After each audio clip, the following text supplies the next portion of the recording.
रामचंद्र जय श्रीराम राम राम श्रीरामभद्र जय श्रीराम राम राम सीताभिराम राम श्रीराम राम राम लोकाभिराम जय श्रीराम राम राम रावणान्तक राम श्रीराम मम हृदि रमतां राम राम श्रीराघवात्मा राम श्रीराम रमापते श्रीराम रमणीय विग्रह नमोस्तुते नारायणाय नमो नारायणाय नमो नारायणाय नमो നാരായണായ നമഃ. ശ്രീരാമനാമം പാടി വന്ന പൈങ്കിളിപ്പെണ്ണേ, ശ്രീരാമചരിതം നീ ചൊല്ലിടും മടിയാതെ. ചാരിക പൈതൽ താനും വന്ദിച്ചു വന്ദ്യന്മാരെ, ശ്രീരാമസ്മൃതിയോടെ പറഞ്ഞു തുടങ്ങിന. താർമകൾ കൺപുള്ള തത്തേ വരികടോ, താമസശീലമകറ്റേണമാശു നീ. രാമദേവൻ ചരിതാമൃതം പിന്നെയും ആമോദമുൾക്കൊണ്ടു ചൊല്ലൂ സരസമാ. എങ്കിലോ കേൾപ്പിൻ ചുരുക്കി ഞാൻ ചൊല്ലുവൻ, പങ്കമെല്ലാം അകലും പല ജാതിയും സങ്കടമേതും വരികയുമില്ലല്ലോ. പങ്കജനേത്രൻ കഥകൾ കേട്ടിടിനാൻ, ഭാർഗവിയാകിയ ജാനകി തന്നുടെ ഭാഗ്യജലനിധിയാകിയ രാഘവൻ. ഭാർഗവൻ തന്നുടെ ദർപ്പം ശമിപ്പിച്ചു മാർഗവും പിന്നിട്ടയോധ്യാപുരി പൊക്ക്. താതനോടും നിജ മാതൃജനത്തോടും ധാതൃസുതനാം ഗുരുവരൻ തന്നോടും ഭ്രാതാക്കളോടും പടയോടും ഒന്നിച്ചു മേദിനി പുത്രിയാം ഭാമിനി തന്നോടും വന്നതിരേറ്റൊരു പൗരജനത്തോടും ചെന്നു മഹാരാജധാനി അകമ്പുക്കു വന്നിതു സൗഖ്യം ജഗത്തിനു. രാഘവൻ തന്നുടെ നാനാ ഗുണഗണം കാൺകയാ. ശ്രീരാമ രാമ ശ്രീരാമചന്ദ്ര ജയ ശ്രീരാമ രാമ രാമ ശ്രീരാമഭദ്ര ജയ ശ്രീരാമ രാമ രാമ സീതാഭിരാമ രാമ ശ്രീരാമ രാമ രാമ ലോകാഭിരാമ ജയ ശ്രീരാമ രാമ രാവണാന്തക രാമ ശ്രീരാമ മമ ഹൃദി രമതാം രാമ രാമ ശ്രീരാഘവാത്മാ രാമ ശ്രീരാമ രമാപതേ ശ്രീരാമ രമണീയ വിഗ്രഹ നമോസ്തുതേ.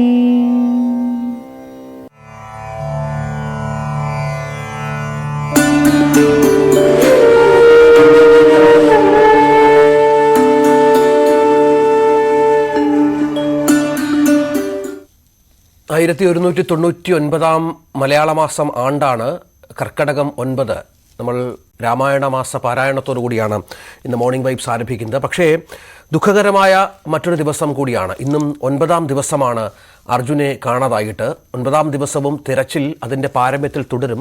പക്ഷേ പ്രതീക്ഷകൾ ഓരോ ദിവസവും അറ്റുപോകുന്ന അവസ്ഥയാണ്. ആധുനിക സംവിധാനങ്ങൾ ഉപയോഗിച്ചും അർജുനുമായി ബന്ധപ്പെട്ട് തിരച്ചിൽ നടത്തിയിട്ടും അർജുനെ കണ്ടെത്താനാവുന്നില്ല. അപ്പോഴും കേരളം പ്രതീക്ഷ കൈവിടുന്നില്ല.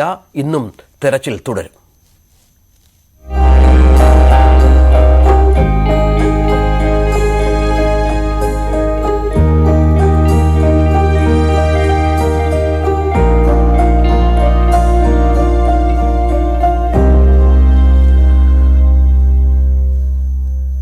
ഇന്ന് കൂടുതൽ ആഴത്തിലുള്ള തിരച്ചിൽ പുഴയിൽ ഉണ്ടാകും എന്നാണ് മനസ്സിലാകേണ്ടത്. കൂടുതൽ സംവിധാനങ്ങൾ ഡൽഹിയിൽ നിന്ന് എത്തിക്കും. നാവികസേനയുടെ നേതൃത്വത്തിൽ അത്യാധുനിക ഉപകരണങ്ങൾ ഉപയോഗിച്ചാകും ഇന്ന് തിരച്ചിൽ പുരോഗമിക്കുക എന്നാണ് മനസ്സിലാകുന്നത്. ഐബോർഡ് എന്ന ഉപകരണം കൊണ്ടുവരും.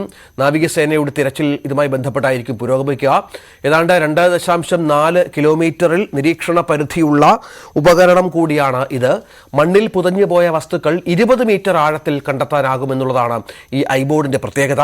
വെള്ളത്തിലും മഞ്ഞിലും 70 മീറ്റർ ആഴത്തിലും തെരച്ചിൽ നടത്താനാകും, വസ്തുക്കൾ കണ്ടെത്താനാകുമെന്നാണ് മനസ്സിലാകുന്നത്. സോണാർ സിഗ്നലിൽ ഭാരമേറിയ ലോഹവസ്തുക്കൾ കണ്ടെടുത്തായിരിക്കും ഇന്ന് തെരച്ചിൽ തുടരുക.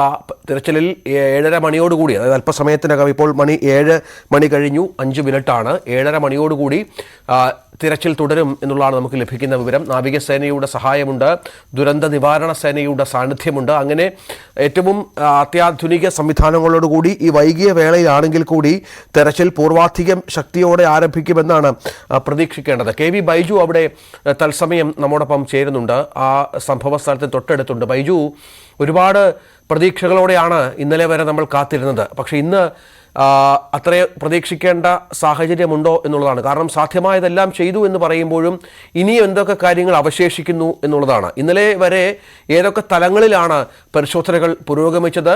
കണ്ടെത്തലുകൾ എന്തെങ്കിലും ഉണ്ടായിരുന്നോ? ഇന്നലെ ഒരു സ്ത്രീയുടെ മൃതദേഹം നമ്മൾ രാവിലെ കിട്ടിയത് റിപ്പോർട്ട് ചെയ്തിരുന്നു. അതിനുശേഷം ഈ തെരച്ചിലിൽ കാര്യമായ പുരോഗതിയൊന്നും ഉണ്ടായില്ലല്ലോ, അല്ലേ?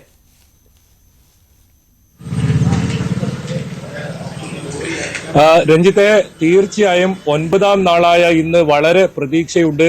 ഇന്ന് അർജുന്റെ ലോറി അർജുനെ കിട്ടും എന്ന വലിയ പ്രതീക്ഷയിൽ തന്നെയാണ് തെരച്ചിൽ തുടരുന്നത്. ഏതായാലും അല്പസമയത്തിനകം തെരച്ചിൽ തുടരുമെന്നാണ് നമുക്ക് ലഭിക്കുന്ന വിവരം. ഇതിലേറ്റവും പ്രധാനം അത്യാധുനിക സംവിധാനങ്ങൾ ഇന്ന് ശിരൂരിലെത്തും എന്നുള്ളത് തന്നെയാണ്. ഇതിലേറ്റവും പ്രധാനം ഐബോർഡ് എന്ന ഉപകരണമാണ്. ഇതൊരു സ്വകാര്യ ഏജൻസിയിൽ നിന്നും നാവികസേന ഇത്തരത്തിൽ വാടകയ്ക്കെടുത്ത ഒരു ഉപകരണമാണ്. ഇത് വളരെ ഉപകാരപ്രദമാകും. കാരണം മണ്ണിൽ പൂണ്ടുകിടക്കുന്ന ഈ മണ്ണിലും ചെളിയിലുമൊക്കെ പൂണ്ടുകിടക്കുന്ന വസ്തുക്കൾ 20 മീറ്റർ വരെ താഴ്ചയിൽ നിന്നും ഈ ഉപകരണം കണ്ടെത്തും. അതുകൂടാതെ വെള്ളത്തിലും അതുപോലെ തന്നെ മഞ്ഞ് മൂടിയ സ്ഥലങ്ങളിലുമൊക്കെ ഉപയോഗിക്കുന്ന ഒരു ഉപകരണമാണ്. ഇവിടെ 70 മീറ്റർ ആഴത്തിൽ ഈ ഉപകരണം കണ്ടെത്താനാകും. അങ്ങനെയാണെങ്കിൽ ഇന്ന് ഈ ലോറി കണ്ടെത്താൻ വളരെ എളുപ്പമാണ്. അത്തരത്തിലുള്ള അത്യാധുനിക ഉപകരണങ്ങളുണ്ട്. കൂടാതെ ബൂം മിഷൻ ഇന്ന് എത്തിയിട്ടുണ്ട്, ശിരൂരിൽ എത്തിയിട്ടുണ്ട്. ആ ബൂം മിഷൻ ഉപയോഗിച്ച് ഇവിടുത്തെ ഈ കൂടിക്കിടക്കുന്ന മണ്ണ്, അടിഞ്ഞുകൂടി കിടക്കുന്ന മണ്ണ് മാറ്റുന്ന ഒരു പ്രക്രിയയും നടക്കും. ഒരേപോലെ തന്നെ വലിയ തോതിലുള്ള അത്യാധുനിക സംവിധാനങ്ങൾ ഉപയോഗിച്ചുള്ള തെരച്ചിലാണ് ഇന്ന് നാവികസേനയും കരസേനയും ഒക്കെ ഇന്ന് പദ്ധതിയിട്ടിട്ടുള്ളത്. അതുകൊണ്ട് തന്നെ വളരെ പെട്ടെന്ന് അർജുനിലേക്കും അർജുന്റെ ലോറിയിലേക്കും എത്താനാകും. എന്തായാലും ഇന്നലെയാണ് സോണാർ സിഗ്നലിൽ ഭാരമേറിയ ഒരു വസ്തു കണ്ടെത്തിയത്. ഈ വസ്തു കണ്ടെത്തിയ സ്ഥലത്തായിരിക്കും ഇന്ന് ആദ്യ തെരച്ചിൽ നടക്കുക. ഇതിൽ പ്രധാനം ഇതൊരു ടവർ ഇവിടെ ഇത്തരത്തിൽ പുഴയിൽ പതിച്ചിരുന്നു. ഇനി ആ ടവറാണോ അതല്ല ഈ ലോറിയാണോ എന്ന കാര്യത്തിൽ ഒരു സ്ഥിരീകരണം വരേണ്ടതുണ്ട്. ആ സ്ഥിരീകരണം സൈന്യം തന്നെ നൽകും. ആ സംശയം അവർ പ്രകടിപ്പിച്ചിരുന്നു. പക്ഷേ വളരെ ഭാരമേറിയ ഒരു വസ്തുവാണ് ഇത്തരത്തിൽ കണ്ടെത്തിയതെന്നാണ് സൈന്യം പറയുന്നത്. വലിയ പ്രതീക്ഷയുണ്ട് അതുകൊണ്ട് ഈ പരിശോധന. ഒപ്പം വിദഗ്ധരായ നിരവധി പേർ ഇന്നെത്തുന്നുണ്ട്. ഉത്തര കന്നഡ ജില്ലാ ഭരണകൂടത്തിന്റെ നിർദ്ദേശപ്രകാരം റിട്ടയർഡ് കേണൽ ഇന്ദ്രപാൽ വളരെ ഇത്തരത്തിലുള്ള അപകടം നടന്ന സ്ഥലത്ത് വളരെ പരിചയസമ്പന്നനായ ആളാണ്. അദ്ദേഹം ഇന്ന് എത്തുന്നുണ്ട്. അദ്ദേഹത്തിന്റെ വരവും വലിയ പ്രതീക്ഷയോടെ തന്നെയാണ് കാണുന്നത്. അത് ഉത്തര കന്നഡ ജില്ലാ ഭരണകൂടത്തിന്റെ ആവശ്യപ്രകാരം അദ്ദേഹം എത്തുന്നതാണ്. അദ്ദേഹം ഇന്ന് സ്ഥലത്ത് പരിശോധന നടത്തും. അദ്ദേഹം വേണ്ട നിർദ്ദേശങ്ങൾ നാവികസേനയ്ക്ക് നൽകുമെന്നാണ് അറിയുന്നത്. ഏതായാലും നാവികസേനയുടെ ഈ ഇത്തരത്തിലുള്ള തെരച്ചിൽ തന്നെയാണ് ഇന്ന് വളരെ നിർണായകം. ഇന്ന് ഈ ലോറി കണ്ടെത്താനാകുമെന്ന വലിയ പ്രതീക്ഷ അവർ പങ്കുവെക്കുന്നുണ്ട്. ഒപ്പം ഫയർഫോഴ്സിന്റെയും പോലീസിന്റെയും ഒക്കെ തിരച്ചിൽ ഇന്നുണ്ടാകും. കരയിലുള്ള തിരച്ചിൽ പൂർത്തിയായിരിക്കുന്നു. അതുകൊണ്ട് തന്നെ ഇന്ന് പുഴ കേന്ദ്രീകരിച്ചുള്ള വലിയ പരിശോധന തന്നെയാണ് ഉണ്ടാവുക. ഇതിൽ ഏറ്റവും പ്രധാനം കാലാവസ്ഥ ഇന്നും പ്രതികൂലമായാണ് നമുക്ക് കാണാൻ സാധിക്കുന്നത്. ഇപ്പോൾ മഴ ആരംഭിച്ചിട്ടുണ്ട്. വലിയ തോതിൽ മഴ മൂടി കെട്ടിക്കിടക്കുന്ന ഒരു സാഹചര്യമുണ്ട്. രഞ്ജിത്ത്, അതിനിടയിൽ വളരെ നിർണായകമായ ഒരു ദൃശ്യം ന്യൂസ് 18 ഇന്നലെ പുറത്തുവിട്ടിരുന്നു. ആ ദൃശ്യം ജില്ലാ ഭരണകൂടം ശേഖരിച്ചിട്ടുണ്ട്. അത് പരിശോധിച്ചു വരുന്നുണ്ട്. അതായത് ഈ അപകടം നടന്നതിന് തൊട്ട് എതിർവശത്തുള്ള ഗ്രാമത്തിൽ നിന്നും ഉളവൂര എന്ന ഒരു ഗ്രാമത്തിൽ നിന്നും ഗ്രാമീണർ ഈ മണ്ണിടിച്ചിൽ ഉണ്ടാകുമ്പോൾ പകർത്തിക്കൊണ്ടിരുന്നതാണ്.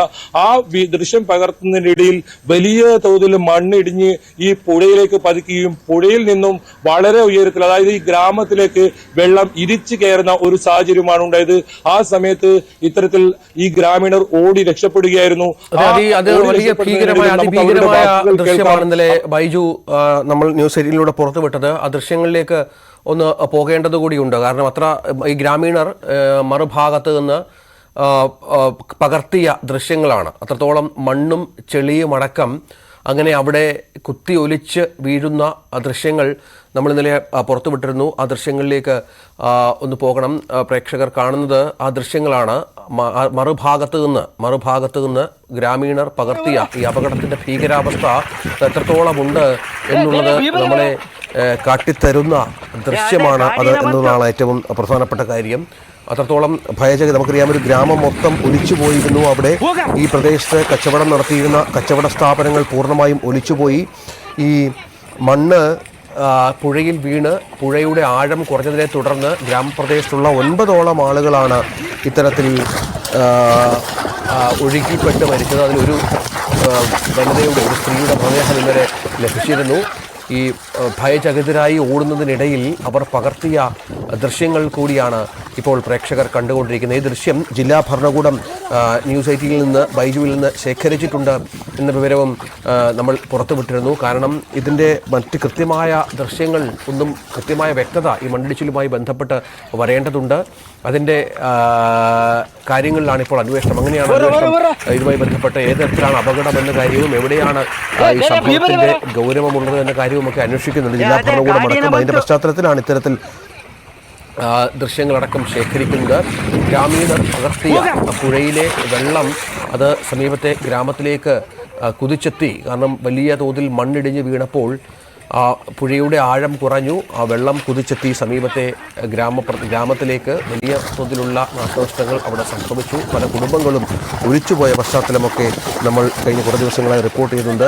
ഈ ദൃശ്യത്തിൻ്റെ പ്രത്യേകത ബൈജു അത് പ്രധാനമാണ്. കാരണം ഈ ഗ്രാമീണർ ഭയചകിതരായി ഓടുന്നത് കാണാം. ഇതിനിടയിൽ ആരോ ഒരാൾ മൊബൈൽ പകർത്തിയ ഒന്നാണ്. പക്ഷേ ഇത് ഈ അപകടത്തിൻ്റെ ഒരു ഗൗരവ സ്വഭാവം അത് കൃത്യമായി ചൂണ്ടിക്കാണിക്കുന്നുണ്ടല്ലേ?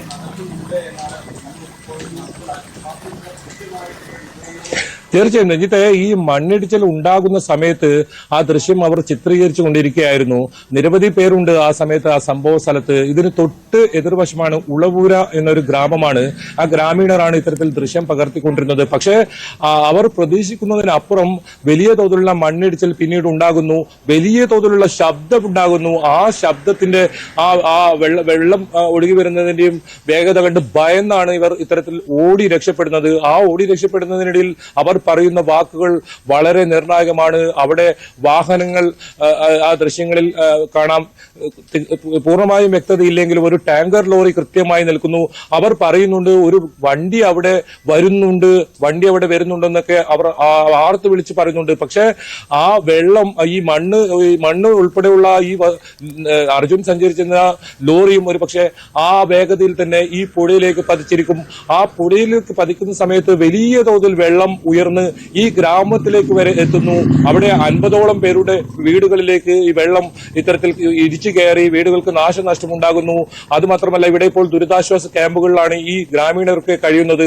എന്തായാലും ഈ ദൃശ്യം ഒരു പക്ഷേ നേരത്തെ കിട്ടിയിരുന്നെങ്കിൽ ഈ തിരച്ചിലിന് വലിയ നിർണായക കാര്യമാകുമായിരുന്നു. പക്ഷേ വളരെ വൈകിയാണ്, 8-ാം നാൾ രാത്രിയാണ് ഈ ദൃശ്യം പുറത്തു വരുന്നത്. നമ്മളാണ് ആ ദൃശ്യം ആദ്യം പുറത്തുവിടുന്നത്. ഏതായാലും ആ ദൃശ്യത്തിൽ ഒരുപാട് കാര്യങ്ങൾ പറയുന്നുണ്ട്. ഈ ദുരന്തത്തിന്റെ വ്യാപ്തി എത്രത്തോളം വലുതാണ് ആ ദൃശ്യം പറഞ്ഞു തരുന്നുണ്ട്. എന്തായാലും ആ ദൃശ്യം ജില്ലാ ഭരണകൂടം ഇപ്പോൾ ശേഖരിച്ചിട്ടുണ്ട്. അവർ അത് പരിശോധിച്ചു വരികയാണ്. കൂടുതൽ വാഹനങ്ങളുണ്ടോ, കൂടുതൽ ആളുകൾ ഏതെങ്കിലും ഈ ദൃശ്യത്തിൽ കാണാനുണ്ടോ എന്ന്. ആ സംഭവം പുഴയിൽ നിന്നും വെള്ളം ഇരിച്ചു കയറിയതോടുകൂടി ഓടി രക്ഷപ്പെടുന്ന ഒരു സാഹചര്യമാണ് ഉണ്ടായത്. അല്ലെങ്കിൽ വലിയൊരു ദുരന്തമായിരിക്കും ആ പ്രദേശത്ത് നേരിടേണ്ടി വരുന്നത്. 50-ലധികം പേർ അവിടെ ഉണ്ടായിരുന്നു ആ സമയത്തെന്നാണ് നമുക്ക് ലഭിക്കുന്ന വിവരം. എന്തായാലും ഈ ഞെട്ടിപ്പിക്കുന്ന ദൃശ്യം വളരെ ഭീതിപ്പെടുത്തുന്ന ഒരു ദൃശ്യം കൂടിയാണത്. അത്തരത്തിൽ വെള്ളം ഇരിച്ചു കയറി ഇത്രയും ദൂരത്തുള്ള ഒരു ഗ്രാമത്തിലേക്ക് എത്തുക. അപ്പോൾ എത്ര ശക്തിയിലായിരിക്കും ഈ മലയിടിഞ്ഞ് ഇത്തരത്തിൽ ഈ വെള്ളത്തിലേക്ക് പതിച്ചതെന്ന് നമുക്ക് ഊഹിക്കാവുന്നതേ ഉള്ളൂ. അർജുന്റെ ലോറിയും ആ മണ്ണിടിച്ചിലിൽ ആ ശക്തിയിൽ തന്നെ പുഴയിലേക്ക് പതിച്ചിട്ടുണ്ടാകാമെന്ന ഒരു സൂചനയാണ് ഈ ദൃശ്യം നൽകുന്നത്. എന്തായാലും ദൃശ്യം കേന്ദ്രീകരിച്ചുള്ള പരിശോധന ഇന്ന് എല്ലാം നടന്നുകൊണ്ടിരിക്കുകയാണ്. ഈ രക്ഷാദൌത്യം സേനകളും ഈ ദൃശ്യം പരിശോധിക്കുന്നുണ്ട്. മറ്റൊരു പ്രധാനപ്പെട്ട കാര്യം, ഇന്ന് ഇത് സംബന്ധിച്ച കർണാടക ഹൈക്കോടതി പരിഗണിക്കുന്നുണ്ട് എന്നതാണ്. ഈ സംഭവത്തിൽ തിരച്ചിൽ പുരോഗതി ഇന്ന് അറിയിക്കാൻ കർണാടക ഹൈക്കോടതി നിർദ്ദേശം നൽകിയിട്ടുണ്ട്. ഇതിലേറ്റവും വലുത് ഹൈക്കോടതി ഇത് അതീവ ഗൗരവതരമെന്നാണ് ഹൈക്കോടതി ഈ കാര്യത്തെ പറഞ്ഞത്. ഹൈക്കോടതിയുടെ എന്ത് പരാമർശം ഇന്നുണ്ടാകുന്നു എന്നതും ഏറെ ശ്രദ്ധേയമാണ്. നേരത്തെ സുപ്രീം കോടതിയെ സമീപിച്ചിരുന്നു ഇവർ. അപ്പോൾ കർണാടക ഹൈക്കോടതിയെ സമീപിക്കാനായിരുന്നു സുപ്രീം കോടതി നിർദ്ദേശം നൽകിയത്. ഇതിന്റെ അടിസ്ഥാനത്തിലാണ് ഹൈക്കോടതിയെ തേടിയത്. അന്വേഷണം വേഗത്തിലാക്കണമെന്നാവശ്യപ്പെട്ടായിരുന്നു ഈ ഹർജിയിൽ അതീവ ഗൗരവതരമെന്നാണ് ഹൈക്കോടതി പറഞ്ഞത്. അതുകൊണ്ട് തന്നെ ഇതുവരെയുള്ള തിരച്ചിൽ പുരോഗതി കോടതിയെ ധരിപ്പിക്കാനും നിർദ്ദേശം നൽകിയിട്ടുണ്ട്. എന്തായാലും ഇന്ന് വലിയ പ്രതീക്ഷയുടെ ഒരു ദിനം തന്നെയാണ്. അർജുനെ 9ാം നാളെങ്കിലും അർജുന്റെ വാഹനം കിട്ടുമോ? കൂടെ ഇവിടുത്തെ പ്രദേശവാസികളെ 2 പേരെ കാണാതായിട്ടുണ്ട്. തമിഴ്നാട് സ്വദേശിയെ കാണാതായിട്ടുണ്ട്. അവരെയൊക്കെ കണ്ടെത്തേണ്ടതുണ്ട്. അതൊക്കെ ഇന്നൊരു ഉത്തരം കിട്ടുമോ എന്നത് വലിയ ചോദ്യചിഹ്നമാണ്. കാരണം അത്രത്തോളം അത്യാധുനിക സംവിധാനങ്ങൾ ഉപയോഗിച്ചുള്ള തെരച്ചിലാണ് ഇന്ന് പദ്ധതിയിട്ടുള്ളത്. പ്രധാനമായും കരസേനയും നാവികസേനയും അതുപോലെ തന്നെ NDRFന്റെ മേൽനോട്ടത്തിൽ പോലീസ്, ഫയർഫോഴ്സ് തുടങ്ങിയ വിവിധ സേനാംഗങ്ങൾ വലിയ തോതിലുള്ള രക്ഷാപ്രവർത്തനം ഇന്ന് ഈ ശിരൂരിൽ ഉണ്ടാകും. ഇന്ന് ഏറെ നിർണായകമാണ്.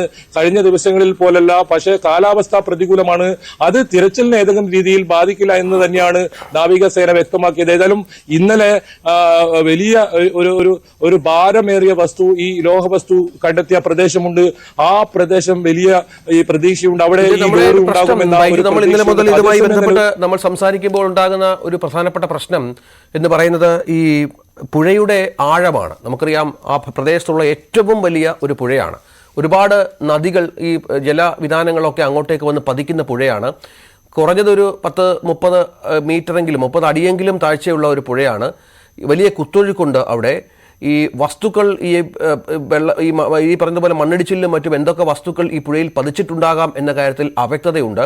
അപ്പോൾ നമ്മൾ ഈ ഓരോ ദിവസവും ചില ലോഹവസ്തുക്കളുമായി ബന്ധപ്പെട്ടുള്ള ഡിറ്റക്ഷൻ ഉണ്ടാകുന്നുണ്ട് എങ്കിൽ പോലും അത് പൂർണ്ണമായും ഈ ട്രക്കാണോ, അർജുൻ ഉപയോഗിച്ച ട്രക്കാണോ ലോറിയാണോ എന്ന കാര്യത്തിൽ ഇപ്പോഴും ഒരു വ്യക്തത വരേണ്ടതുണ്ടല്ലോ. നേരത്തെ ബൈജു പറഞ്ഞതുപോലെ സാധ്യതയുള്ളത് ഈ ടവർ, ഒരു മൊബൈൽ ടവർ അങ്ങോട്ടേക്ക് പതിച്ചിട്ടുണ്ട്.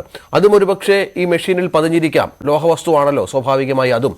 അങ്ങനെ ഒരുപാട് ആശങ്കകളുണ്ട്. അവിടെയാണ് നമ്മളുടെ പ്രതീക്ഷകൾ എന്ന് പറയുമ്പോഴും അതിന് ഭംഗം വരത്തക്ക വിധമുള്ള ഒരുപാട് കാര്യങ്ങളുള്ളത്. ഒപ്പം ഈ അത്യാധുനിക സംവിധാനങ്ങൾ ഇന്ന് വരുന്നതിൻ്റെ പ്രത്യേകതകൾ എന്തൊക്കെയാണ്? അത് ഇത്തരത്തിൽ കുറച്ചുകൂടി കാര്യക്ഷമമായി ഈ ഡിറ്റക്ഷന് പറ്റുന്ന സംവിധാനങ്ങളാണോ ഡൽഹിയിൽ നിന്നൊക്കെ എത്തുന്നത്?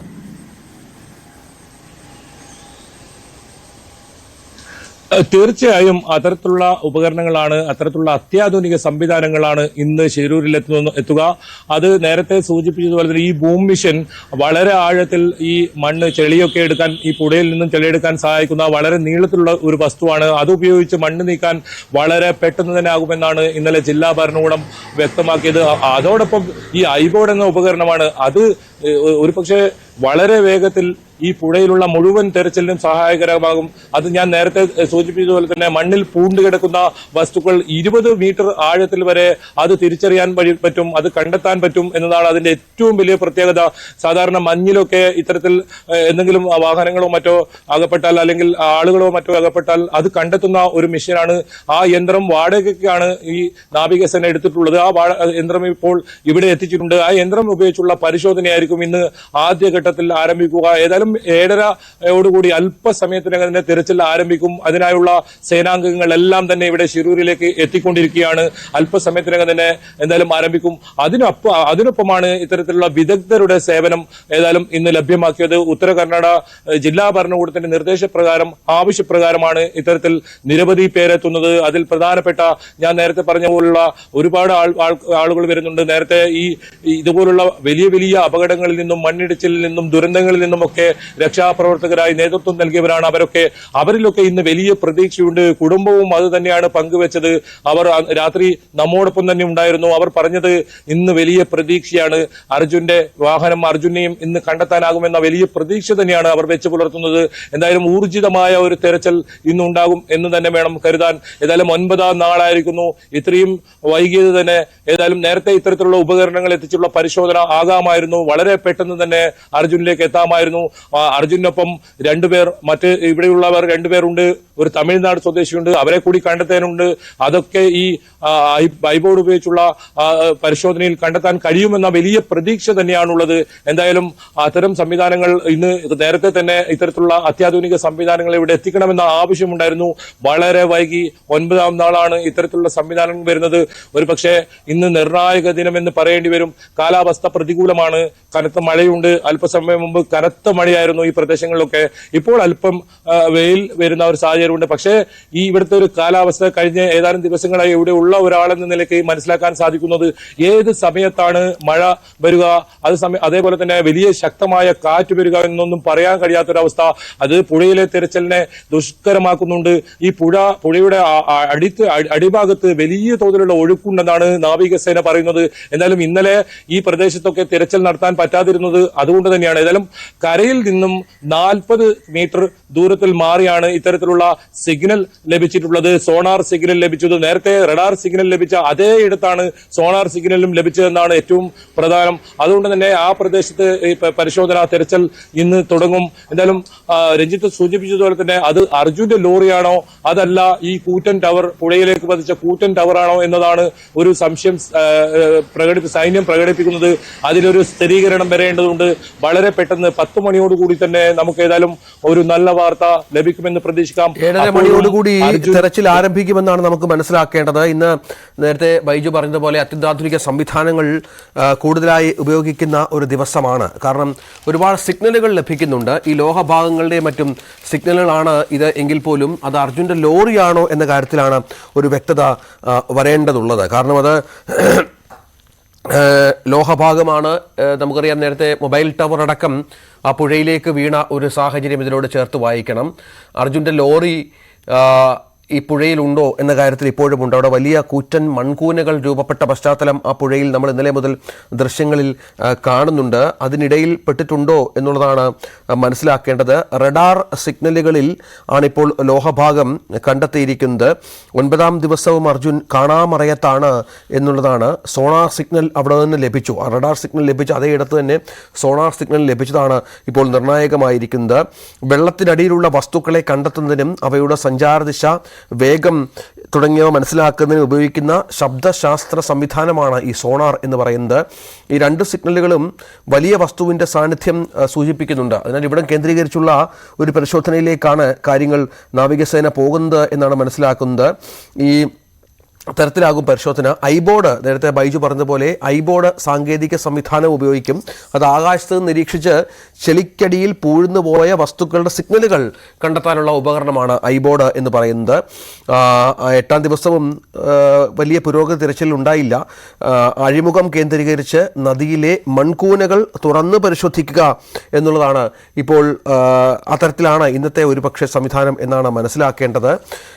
ഏതായാലും GPS-ൽ അർജുൻ്റെ ലോറിയുടെ എൻജിൻ പിറ്റേ ദിവസം സ്റ്റാർട്ടായിരുന്നു എന്നുള്ള വിവരമൊക്കെ അത് വ്യാജമാണ് എന്ന് കഴിഞ്ഞ ദിവസം ലോറി ഉടമ അടക്കം അറിയിച്ചത് നമ്മൾ കണ്ടതാണ്. അങ്ങനെ ഒരുപാട് അഭ്യൂഹങ്ങൾ പ്രചരിക്കുന്നുണ്ട് എങ്കിൽ പോലും ഇതുവരെയും തെരച്ചിലിൽ കാര്യമായ പുരോഗതി ഉണ്ടായിട്ടില്ല എന്നാണ് മനസ്സിലാക്കേണ്ടത്. നമുക്ക് ബൈജുവിലേക്ക് ഒന്നുകൂടി ഒന്ന് പോകണം. ബൈജു, ഇന്നിപ്പോൾ ഒരു പ്രധാനപ്പെട്ട കാര്യം, ഒരു കേസ് കോടതിയുടെ പരിഗണനയ്ക്ക് വരുന്നുണ്ട്. കഴിഞ്ഞ ആദ്യം മുതൽ തന്നെ ഉണ്ടായ ഒരു പരാതി, ഒരു അലംഭാവമാണ് ഈ അന്വേഷണവുമായി ബന്ധപ്പെട്ട്.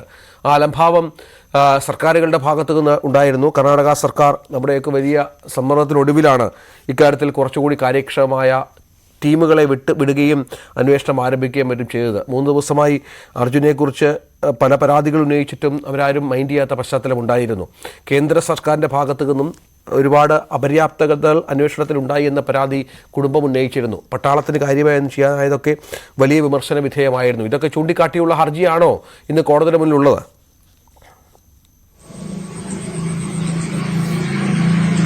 തീർച്ചയായും രഞ്ജിത്തെ, വളരെ പ്രധാനപ്പെട്ട ഒരു ഹർജി തന്നെയാണ് ഇന്ന് കർണാടക ഹൈക്കോടതി പരിഗണിക്കുന്നത്. ഇത് നേരത്തെ സുപ്രീം കോടതിയിലായിരുന്നു ഇവർ ഇത്തരത്തിൽ ഒരു ഹർജിയുമായി എത്തിയത്. പക്ഷേ സുപ്രീം കോടതി കർണാടക ഹൈക്കോടതിയെ സമീപിക്കാനായിരുന്നു നിർദ്ദേശം നൽകിയിരുന്നത്. അതിന്റെ അടിസ്ഥാനത്തിലാണ് ഇവർ കർണാടക ഹൈക്കോടതിയെ സമീപിച്ചത്. ഇതിൽ ഏറ്റവും പ്രധാനം ഹൈക്കോടതിയുടെ നിരീക്ഷണം തന്നെയാണ്. വളരെ ഗൗരവതരമായ വിഷയമെന്നായിരുന്നു ഹൈക്കോടതി ഇതിൽ പരാമർശം നടത്തിയത്.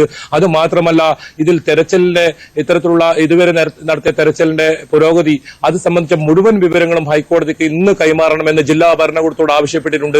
എന്തായാലും കോടതി ഇന്ന് എന്താണ് ഇതിൽ ഒരു പരാമർശം നടത്തുക എന്നത് വളരെ പ്രധാനമാണ്. എന്തായാലും തിരച്ചിൽ ആദ്യ നാളുകളിൽ, അതായത് 1-2 ദിവസങ്ങളിൽ തന്നെ ഈ ഇത്രയും വലിയൊരു ദുരന്തമുണ്ടായ ആ ആദ്യ നാളുകളിൽ നടത്തേണ്ട വലിയ തിരച്ചിൽ, ഊർജിതമായ തിരച്ചിൽ, അതൊക്കെ 7-ാം നാളും മുതൽ, അതായത് 8-9 നാളുകൾ, അതായത് ഇന്ന് ഒക്കെ ആണ് അത്തരത്തിലുള്ള പ്രവർത്തനം നമുക്ക് കാണാൻ പറ്റുന്നത്. ഇത് തുടക്കത്തിലാണെങ്കിൽ ഒരു പക്ഷേ ഇത്രത്തോളം കാത്തിരിക്കേണ്ട ഒരു അവസ്ഥ വരില്ലായിരുന്നു. ഏതായാലും വളരെ വൈകിയാണെങ്കിലും നമ്മുടെ എല്ലാ സംവിധാനങ്ങളും ഇപ്പോൾ ഉണർന്നു പ്രവർത്തിച്ചിരിക്കുന്നു.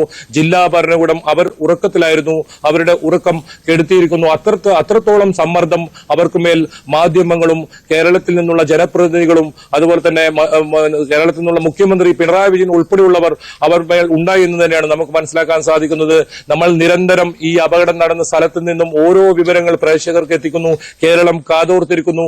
അർജുൻ എവിടെ, അർജുനെ എന്ന് കണ്ടെത്താനാകുമെന്ന് വലിയ തോതിലുള്ള പ്രതിഷേധം, അതൃപ്തിയൊക്കെ നമുക്ക് ഈ നമ്മുടെ വാർത്തകൾക്ക് താഴെ കമന്റായി തന്നെ പ്രേക്ഷകർ രേഖപ്പെടുത്തുന്നത് കാണാം. അവർ പ്രാർത്ഥിക്കുകയാണ് അർജുന് വേണ്ടി. അത്തരം പ്രാർത്ഥനകളെല്ലാം വിഫലമാക്കിക്കൊണ്ട് 9-ാം നാളാണ് ഇന്ന്. വളരെ നിരാശയായിരുന്നു ഈ തിരച്ചിൽ. വളരെ പെട്ടെന്ന് അർജുനിലേക്ക് എത്താൻ പറ്റുമെന്നൊക്കെയുള്ള വലിയ പ്രതീക്ഷ, അതൊക്കെ മങ്ങലേൽപ്പിക്കുന്ന രീതിയിൽ പ്രതീക്ഷകൾ മേലിൽ വലിയ കരിനിഴൽ വീഴുന്ന ഒരു സാഹചര്യം. എന്തായാലും രഞ്ജിത്ത് സൂചിപ്പിച്ചതുപോലെ തന്നെ പലതരം കാര്യങ്ങൾ ആദ്യം പുറത്തു വരുന്നു. പക്ഷേ അതിലൊന്നും ഒരു ശാസ്ത്രീയ തെളിവുകൾ ഇല്ല എന്ന് തന്നെയാണ് ജില്ലാ ഭരണകൂടം വ്യക്തമാക്കുന്നത്. പ്രധാനമായും ഫോൺ കോൾ അത് റിങ് ചെയ്യുന്നുണ്ടായിരുന്നു എന്ന ഒരു സംഭവം, ഒപ്പം ഈ GPS സിഗ്നൽ സംബന്ധിച്ച സംഭവം, അതെല്ലാം വലിയ തോതിൽ വാർത്തയായിരുന്നു. പക്ഷേ അതിനൊന്നും ഒരു ശാസ്ത്രീയ സ്ഥിരീകരണം ഇതുവരെ നൽകാൻ സാധിച്ചിട്ടില്ല. ഏതായാലും ബെൻസ് കമ്പനിയാണ് അത്തരത്തിലുള്ള ഒരു വാദം പുറത്തുവിട്ടത്, അതായത് ഈ GPS സിഗ്നലൊക്കെ. പക്ഷേ ഏതായാലും ഈ സ്ഥലത്ത് തന്നെയാണ് അർജുൻ അപകടത്തിൽപ്പെട്ടത് എന്നതിൽ സ്ഥിരീകരണം ജില്ലാ ഭരണകൂടത്തിൽ ലഭിച്ചിരുന്നു. അതായത് ഈ ലോറി കടന്നു പോകുന്ന CCTV ദൃശ്യങ്ങൾ. പക്ഷേ അതിനുശേഷം ഈ അപകടം നടന്നതിന് ശേഷമുള്ള മറ്റ് ഒരു CCTV ക്യാമറകളിലും ഈ ലോറിയുടെ സിഗ്നൽ ചിത്രമില്ല. അത് തന്നെയാണ് നമുക്ക് ഉറപ്പിക്കാൻ പറ്റുന്ന ഏറ്റവും ശാസ്ത്രീയമായ ഒരു തെളിവ്. ഈ ലോറി ഇവിടെ തന്നെ ഉണ്ട് എന്നതിന് രഞ്ജിത്ത് സൂചിപ്പിച്ചതുപോലെ തന്നെ ഈ ടവർ വലിയ ഭാരമേറിയ ഒരു ലോഹവസ്തു കണ്ടെത്തിയെന്നാണ് സൈന്യം പറയുന്നത്. അതുകൊണ്ട് തന്നെ അത് ഒരു പക്ഷേ ലോറി ആയിരിക്കാം. അങ്ങനെ ഒരുപാട് സംശയങ്ങളുണ്ട് ബൈജു, അങ്ങനെ ഒരുപാട് സംശയങ്ങളുണ്ട്. നമുക്ക് അത്തരം പരിശോധനകളിലേക്ക് കാര്യമായി തന്നെ കടക്കേണ്ടി വരും. അവിടെയാണ് വ്യക്തമായ തീരുമാനം ഉണ്ടാവുക. ഇന്നെങ്കിലും അത് പ്രതീക്ഷിക്കുന്നുമുണ്ട്. വിനേഷ് കുമാർ കൂടിയുണ്ട്. വിനേഷ്, മിനിഞ്ഞാന്ന് മാധ്യമങ്ങളെ കണ്ടപ്പോൾ അർജുൻ്റെ അമ്മ വലിയ വികാര വിക്ഷോഭത്തോടു കൂടിയാണ് പ്രതികരിച്ചത്. അവർക്ക് ഒരു ജീവന് വിലയില്ലേ എന്ന് ചോദിച്ചു. തൻ്റെ മകനെക്കുറിച്ച് ഇനി തനിക്ക് പ്രതീക്ഷകളില്ല എന്ന് പറഞ്ഞു. ഈ സംവിധാനങ്ങളുടെ അപര്യാപ്തത അവർ ചൂണ്ടിക്കാണിച്ചു. വളരെ വൈകാരികമായി സംസാരിക്കുമ്പോഴും ഈ എല്ലാ തരത്തിലുമുള്ള പരിശോധനകളെ അവർ നിരാകരിക്കുകയായിരുന്നു. അവർ ഈ പറയുന്ന പോലെ ഇതിനു മുൻപ് തന്നെ ഒരുപാട് കാര്യങ്ങൾ ചെയ്യാൻ സാധിക്കുമെന്ന് പറഞ്ഞു വെക്കുകയായിരുന്നു അമ്മ. അതുതന്നെയാണ് പൊതുസമൂഹത്തിൻ്റെ വികാരവും. ഇന്നിപ്പോൾ അതിനുശേഷം ഇവരെ കാണാൻ സാധിച്ചോ? എന്തെങ്കിലും സന്ദേശം ഈ സർക്കാരുകളുടെ ഭാഗത്തു നിന്നും സംവിധാനങ്ങളുടെ ഭാഗത്തു നിന്നും ഈ കുടുംബത്തിന് കിട്ടുന്നുണ്ടോ? അവരുടെ പ്രശ്നം പരിഹരിക്കാനുള്ള എന്തെങ്കിലും നടപടികൾ, പരാതികൾ പരിഹരിക്കാനുള്ള കൂടുതൽ നടപടികൾ ഉണ്ടാകുന്നുണ്ട് എന്ന് അവരെ ബോധ്യപ്പെടുത്താനെങ്കിലും ആരെങ്കിലും ശ്രമിക്കുന്നുണ്ടോ?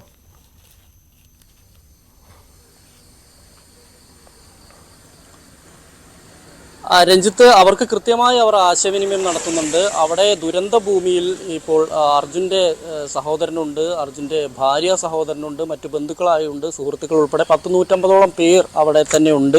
അവിടുന്ന് കൃത്യമായി തന്നെ ഒരു ആശയവിനിമയം നടത്തുന്നുണ്ട്. ഇപ്പോൾ ഊർജിതമായി തന്നെയാണ് ഇന്നലെയും ഒക്കെയായി തെരച്ചിൽ നടക്കുന്നത്. അതുകൊണ്ട് തന്നെ അവർ കൂടുതലൊന്നും അതിനെക്കുറിച്ച് അവർ വിമർശിക്കാനോ അല്ലെങ്കിൽ അതിലെ പോരായ്മകൾ ചൂണ്ടിക്കാണിക്കാനോ ഒന്നും തൽക്കാലം അവർ തയ്യാറായിട്ടില്ല. ഇന്നലെ അവർ പറഞ്ഞത് എല്ലാവരും നമുക്ക് വേണ്ടി നിലകൊണ്ടതുകൊണ്ട് നന്ദി, കൂടുതലൊന്നും പറയാനില്ല എന്ന് തന്നെയാണ് അവരുടെ സഹോദരി, അർജുൻ്റെ സഹോദരി ഉൾപ്പെടെ പറഞ്ഞിട്ടുള്ളത്. കൂടുതൽ ഇനിയിപ്പോൾ പ്രതികരിക്കേണ്ട ആവശ്യമില്ല. എന്തായാലും ആ ഒരു പ്രതീക്ഷ അറ്റ രീതിയിൽ തന്നെയാണ് നിലവിൽ അർജുൻ തിരിച്ചു വരും എന്നുള്ളൊരു പ്രതീക്ഷയുണ്ടായിരുന്നു കഴിഞ്ഞ 2-3 ദിവസം മുമ്പ് വരെ. പക്ഷേ ആ ഒരു പ്രതീക്ഷയ്ക്ക് മങ്ങലേറ്റിരിക്കുന്നു എന്നുള്ള രീതിയിൽ തന്നെയാണ് അവർ വളരെ നിരാശയോടുകൂടിയും വളരെ ദുഃഖത്തോടു കൂടിയും തന്നെയാണ് അവർ സംസാരിക്കുന്നത്. എന്തായാലും അവർ അവരുടെ വീട്ടുകാരുമായൊക്കെ നമ്മൾ സംസാരിച്ചതാണ്. അവർക്കൊന്നും ഇനിയൊരു പ്രതീക്ഷയില്ല. ഏതെങ്കിലും രീതിയിലുള്ള മിറാക്കിൾ സംഭവിക്കുക മാത്രമാണ്. അങ്ങനെ എന്തെങ്കിലും സംഭവിച്ച് അവൻ തിരിച്ചു വരും എന്നുള്ള ഒരു നേരിയ പ്രതീക്ഷ, അതും പ്രായോഗികമായി എത്രത്തോളം ശരിയാണ് എന്നുള്ളതൊന്നും നമുക്ക് പറയാൻ കഴിയില്ല.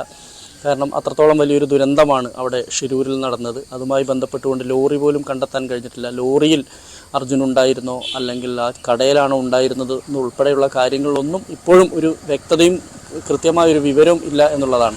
അതുകൊണ്ട് തന്നെ അർജുൻ്റെ മൃതദേഹമെങ്കിലും കാണാനുള്ള അവസരം അവർ ഉണ്ടാക്കി തരിക എന്നുള്ളതാണ് കുടുംബം ആവശ്യപ്പെടുന്നത്.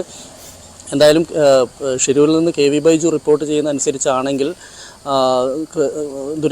കൃത്യമായ ഒരു രക്ഷാപ്രവർത്തനം ഇപ്പോൾ നടക്കുന്നുണ്ട്. അതിലെന്തായാലും നാട്ടുകാരും അതുപോലെ തന്നെ വീട്ടുകാരും എല്ലാം തന്നെ അതിലൊരു തൃപ്തരാണ് എന്ന് തന്നെയാണ് ഞാൻ മനസ്സിലാക്കുന്നത്. എന്തായാലും അവരുമായി സംസാരിച്ചപ്പോഴും അവരിനി കൂടുതൽ, നമുക്കറിയാം അവർ വലിയ പൊട്ടിത്തെറിച്ചതും ഇപ്പോൾ രഞ്ജിത്ത് നേരത്തെ സൂചിപ്പിച്ച പോലെ തന്നെ അവർ വളരെ രൂക്ഷമായ ഭാഷയിൽ വിമർശിച്ചതൊക്കെ നമുക്കറിയാം. കഴിഞ്ഞ 3 ദിവസം, അതായത് 16, 17, 18 3 ദിവസത്തോളം യാതൊരു സംവിധാനങ്ങളും യാതൊന്നും ആരും അറിയാതെ, ഇങ്ങനെയൊരാൾ മണ്ണിനടിയിലുള്ളത് പോലും അറിയാതെ, കൃത്യമായ ഒരു രക്ഷാപ്രവർത്തനം പോലും നടത്താതെ പൂർണ്ണമായും അവിടുത്തെ സർക്കാർ സംവിധാനങ്ങൾ ഇതിനോട് പുറംതിരിഞ്ഞു നിൽക്കുന്ന ഒരു സ്ഥിതിവിശേഷമുണ്ടായി.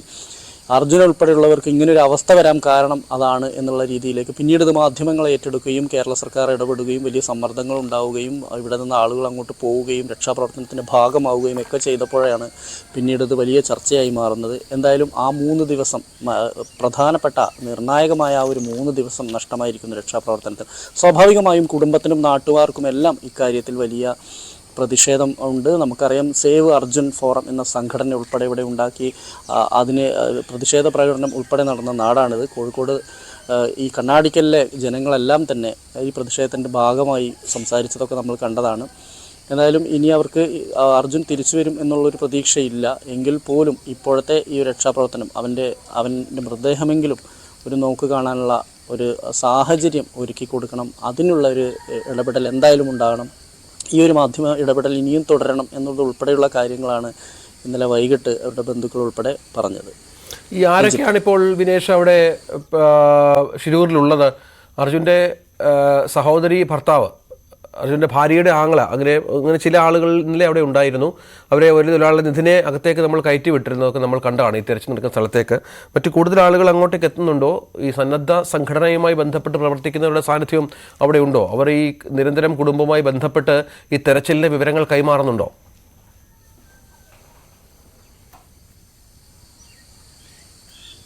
തീർച്ചയായും. കാരണം 3 സംഘങ്ങൾ, അതായത് ഈ മുക്കം ഭാഗത്തു നിന്ന് തന്നെ 3 ജീവൻ രക്ഷാ സമിതികൾ, സംഘങ്ങൾ അവിടെ കൃത്യമായി തന്നെ പരിശീലനമെല്ലാം പൂർത്തിയാക്കിയ ഒരു 3 സംഘം ഇന്നലെ ഷിരൂരിലേക്ക് യാത്ര തിരിച്ചിട്ടുണ്ട്. ഇങ്ങനെ പല ഭാഗത്തു നിന്ന് ഇത്തരത്തിൽ രക്ഷാപ്രവർത്തനത്തിന് ഭാഗമായപ്പോൾ നമുക്ക് അറിയാം അവിടെ രഞ്ജിത്ത് ഇസ്രായേൽ ഉൾപ്പെടെയുള്ള ആളുകൾ അവിടെയുണ്ട്. രക്ഷാപ്രവർത്തനത്തിനെ കുറിച്ച് ഏകദേശ ധാരണയുള്ള ആളുകളൊക്കെ ഉണ്ട്. മാത്രമല്ല ഈ കോഴിക്കോട് തന്നെയുള്ള രക്ഷാസമിതികൾ, ഞാൻ മനസ്സിലാക്കുന്നത് 3-ലധികം ജീവൻ രക്ഷാസമിതികൾ ഇപ്പോൾ അവിടെ ഉണ്ട്, അവിടെ പോയിട്ടുണ്ട്. പക്ഷേ ആർക്കും അങ്ങോട്ട് രക്ഷാപ്രവർത്തനത്തിൻ്റെ ഭാഗമാകാൻ കഴിയുന്നില്ല എന്നുള്ളതൊരു യാഥാർത്ഥ്യമാണ്.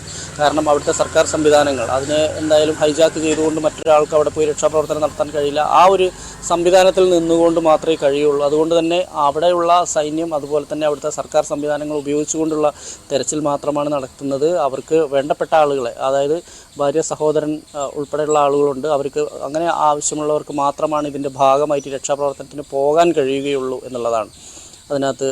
അപ്പോൾ എന്തായാലും അവരുടെ ബന്ധുക്കളെല്ലാം തന്നെ, അർജുൻ്റെ ബന്ധുക്കളുണ്ട്, അതുപോലെ തന്നെ അടുത്ത സുഹൃത്തുക്കളുണ്ട്. ഇങ്ങനെ ജീവരക്ഷാ സമിതികൾ കോഴിക്കോട് കേന്ദ്രീകരിച്ച് പ്രവർത്തിക്കുന്ന എല്ലാം തന്നെ അവിടെ ഉണ്ട് എന്നുള്ളതാണ് ഇവർക്ക് ലഭിക്കുന്നവർ. അവിടെ നിന്ന് കൃത്യമായി തന്നെ ഇതിൻ്റെ ഒരു ആശയവിനിമയം നടക്കുന്നുണ്ട്. അവർക്ക് ഓരോ വിവരങ്ങളും കിട്ടുന്നുണ്ട്. മാധ്യമങ്ങളിലൂടെ മാത്രമല്ല, ഈ ബന്ധുക്കൾ വഴിയും അർജുൻ്റെ സഹോദരൻ വഴിയൊക്കെ കൃത്യമായ വിവരങ്ങൾ അവർക്ക് ഇവിടെ ലഭിക്കുന്നുണ്ട്. അതുകൊണ്ട് തന്നെ ഇപ്പോൾ തൽക്കാലം ഒരു പരസ്യമായ ഒരു പ്രതികരണത്തിൻ്റെ ആവശ്യമില്ല. ഏതായാലും ഊർജിതമായി തന്നെ ഇപ്പോൾ നടന്നുകൊണ്ടിരിക്കുന്ന പോലെ തന്നെ ദൗത്യം നടക്കട്ടെ എന്ന് തന്നെയാണ് അർജുൻ്റെ ബന്ധുക്കൾ പറയുന്നത്. അതാണ്. ഏതായാലും ഇന്ന് ദൗത്യം അല്പസമയത്തിനകം ഇപ്പോൾ 7:30 7:30 കഴിഞ്ഞ് 2 മിനിറ്റായി. 7:30 ഓടുകൂടി ദൗത്യം പുനരാരംഭിക്കുമെന്നാണ് നേരത്തെ റിപ്പോർട്ട് ചെയ്യപ്പെട്ടിരുന്നത്. അങ്ങനെ തന്നെയാണ് കാര്യങ്ങൾ എന്ന് വേണം ഇപ്പോൾ തൽക്കാലമെങ്കിലും മനസ്സിലാക്കാൻ. ദൗത്യം പുനരാരംഭിച്ചിരിക്കണം ഈ സമയത്ത്. അതിനധികം കാലതാമസം ഉണ്ടാകില്ല. കാരണം ഇന്ന് കുറച്ച് നിർണായകമായ ഒരു ദിവസം കൂടിയാണ്. ഇന്ന് 9ാം നാളിലേക്ക് കടക്കുകയാണ് ഈ അർജുനെ കാണാതായിട്ട് എന്നുള്ളതാണത്. അതിൻ്റെ ഇപ്പോൾ ഗൗരവ സ്വഭാവം കുറച്ചുകൂടി തെരച്ചിലിന് കൈവന്നിട്ടുണ്ട്. കാരണം കൂടുതൽ ഉപകരണങ്ങൾ ഇങ്ങോട്ടേക്ക് എത്തിച്ചുകൊണ്ടുള്ള തെരച്ചിലാണ് ഇപ്പോൾ പുരോഗമിക്കുന്നത്. കൂടുതൽ ഉപകരണങ്ങൾ, അത്യന്താധുനിക ഉപകരണങ്ങൾ കേന്ദ്ര സർക്കാർ ഡൽഹിയിൽ നിന്നും ഇങ്ങോട്ടേക്ക് എത്തിച്ചിട്ടുണ്ട് എന്നാണ് മനസ്സിലാകുന്നത്.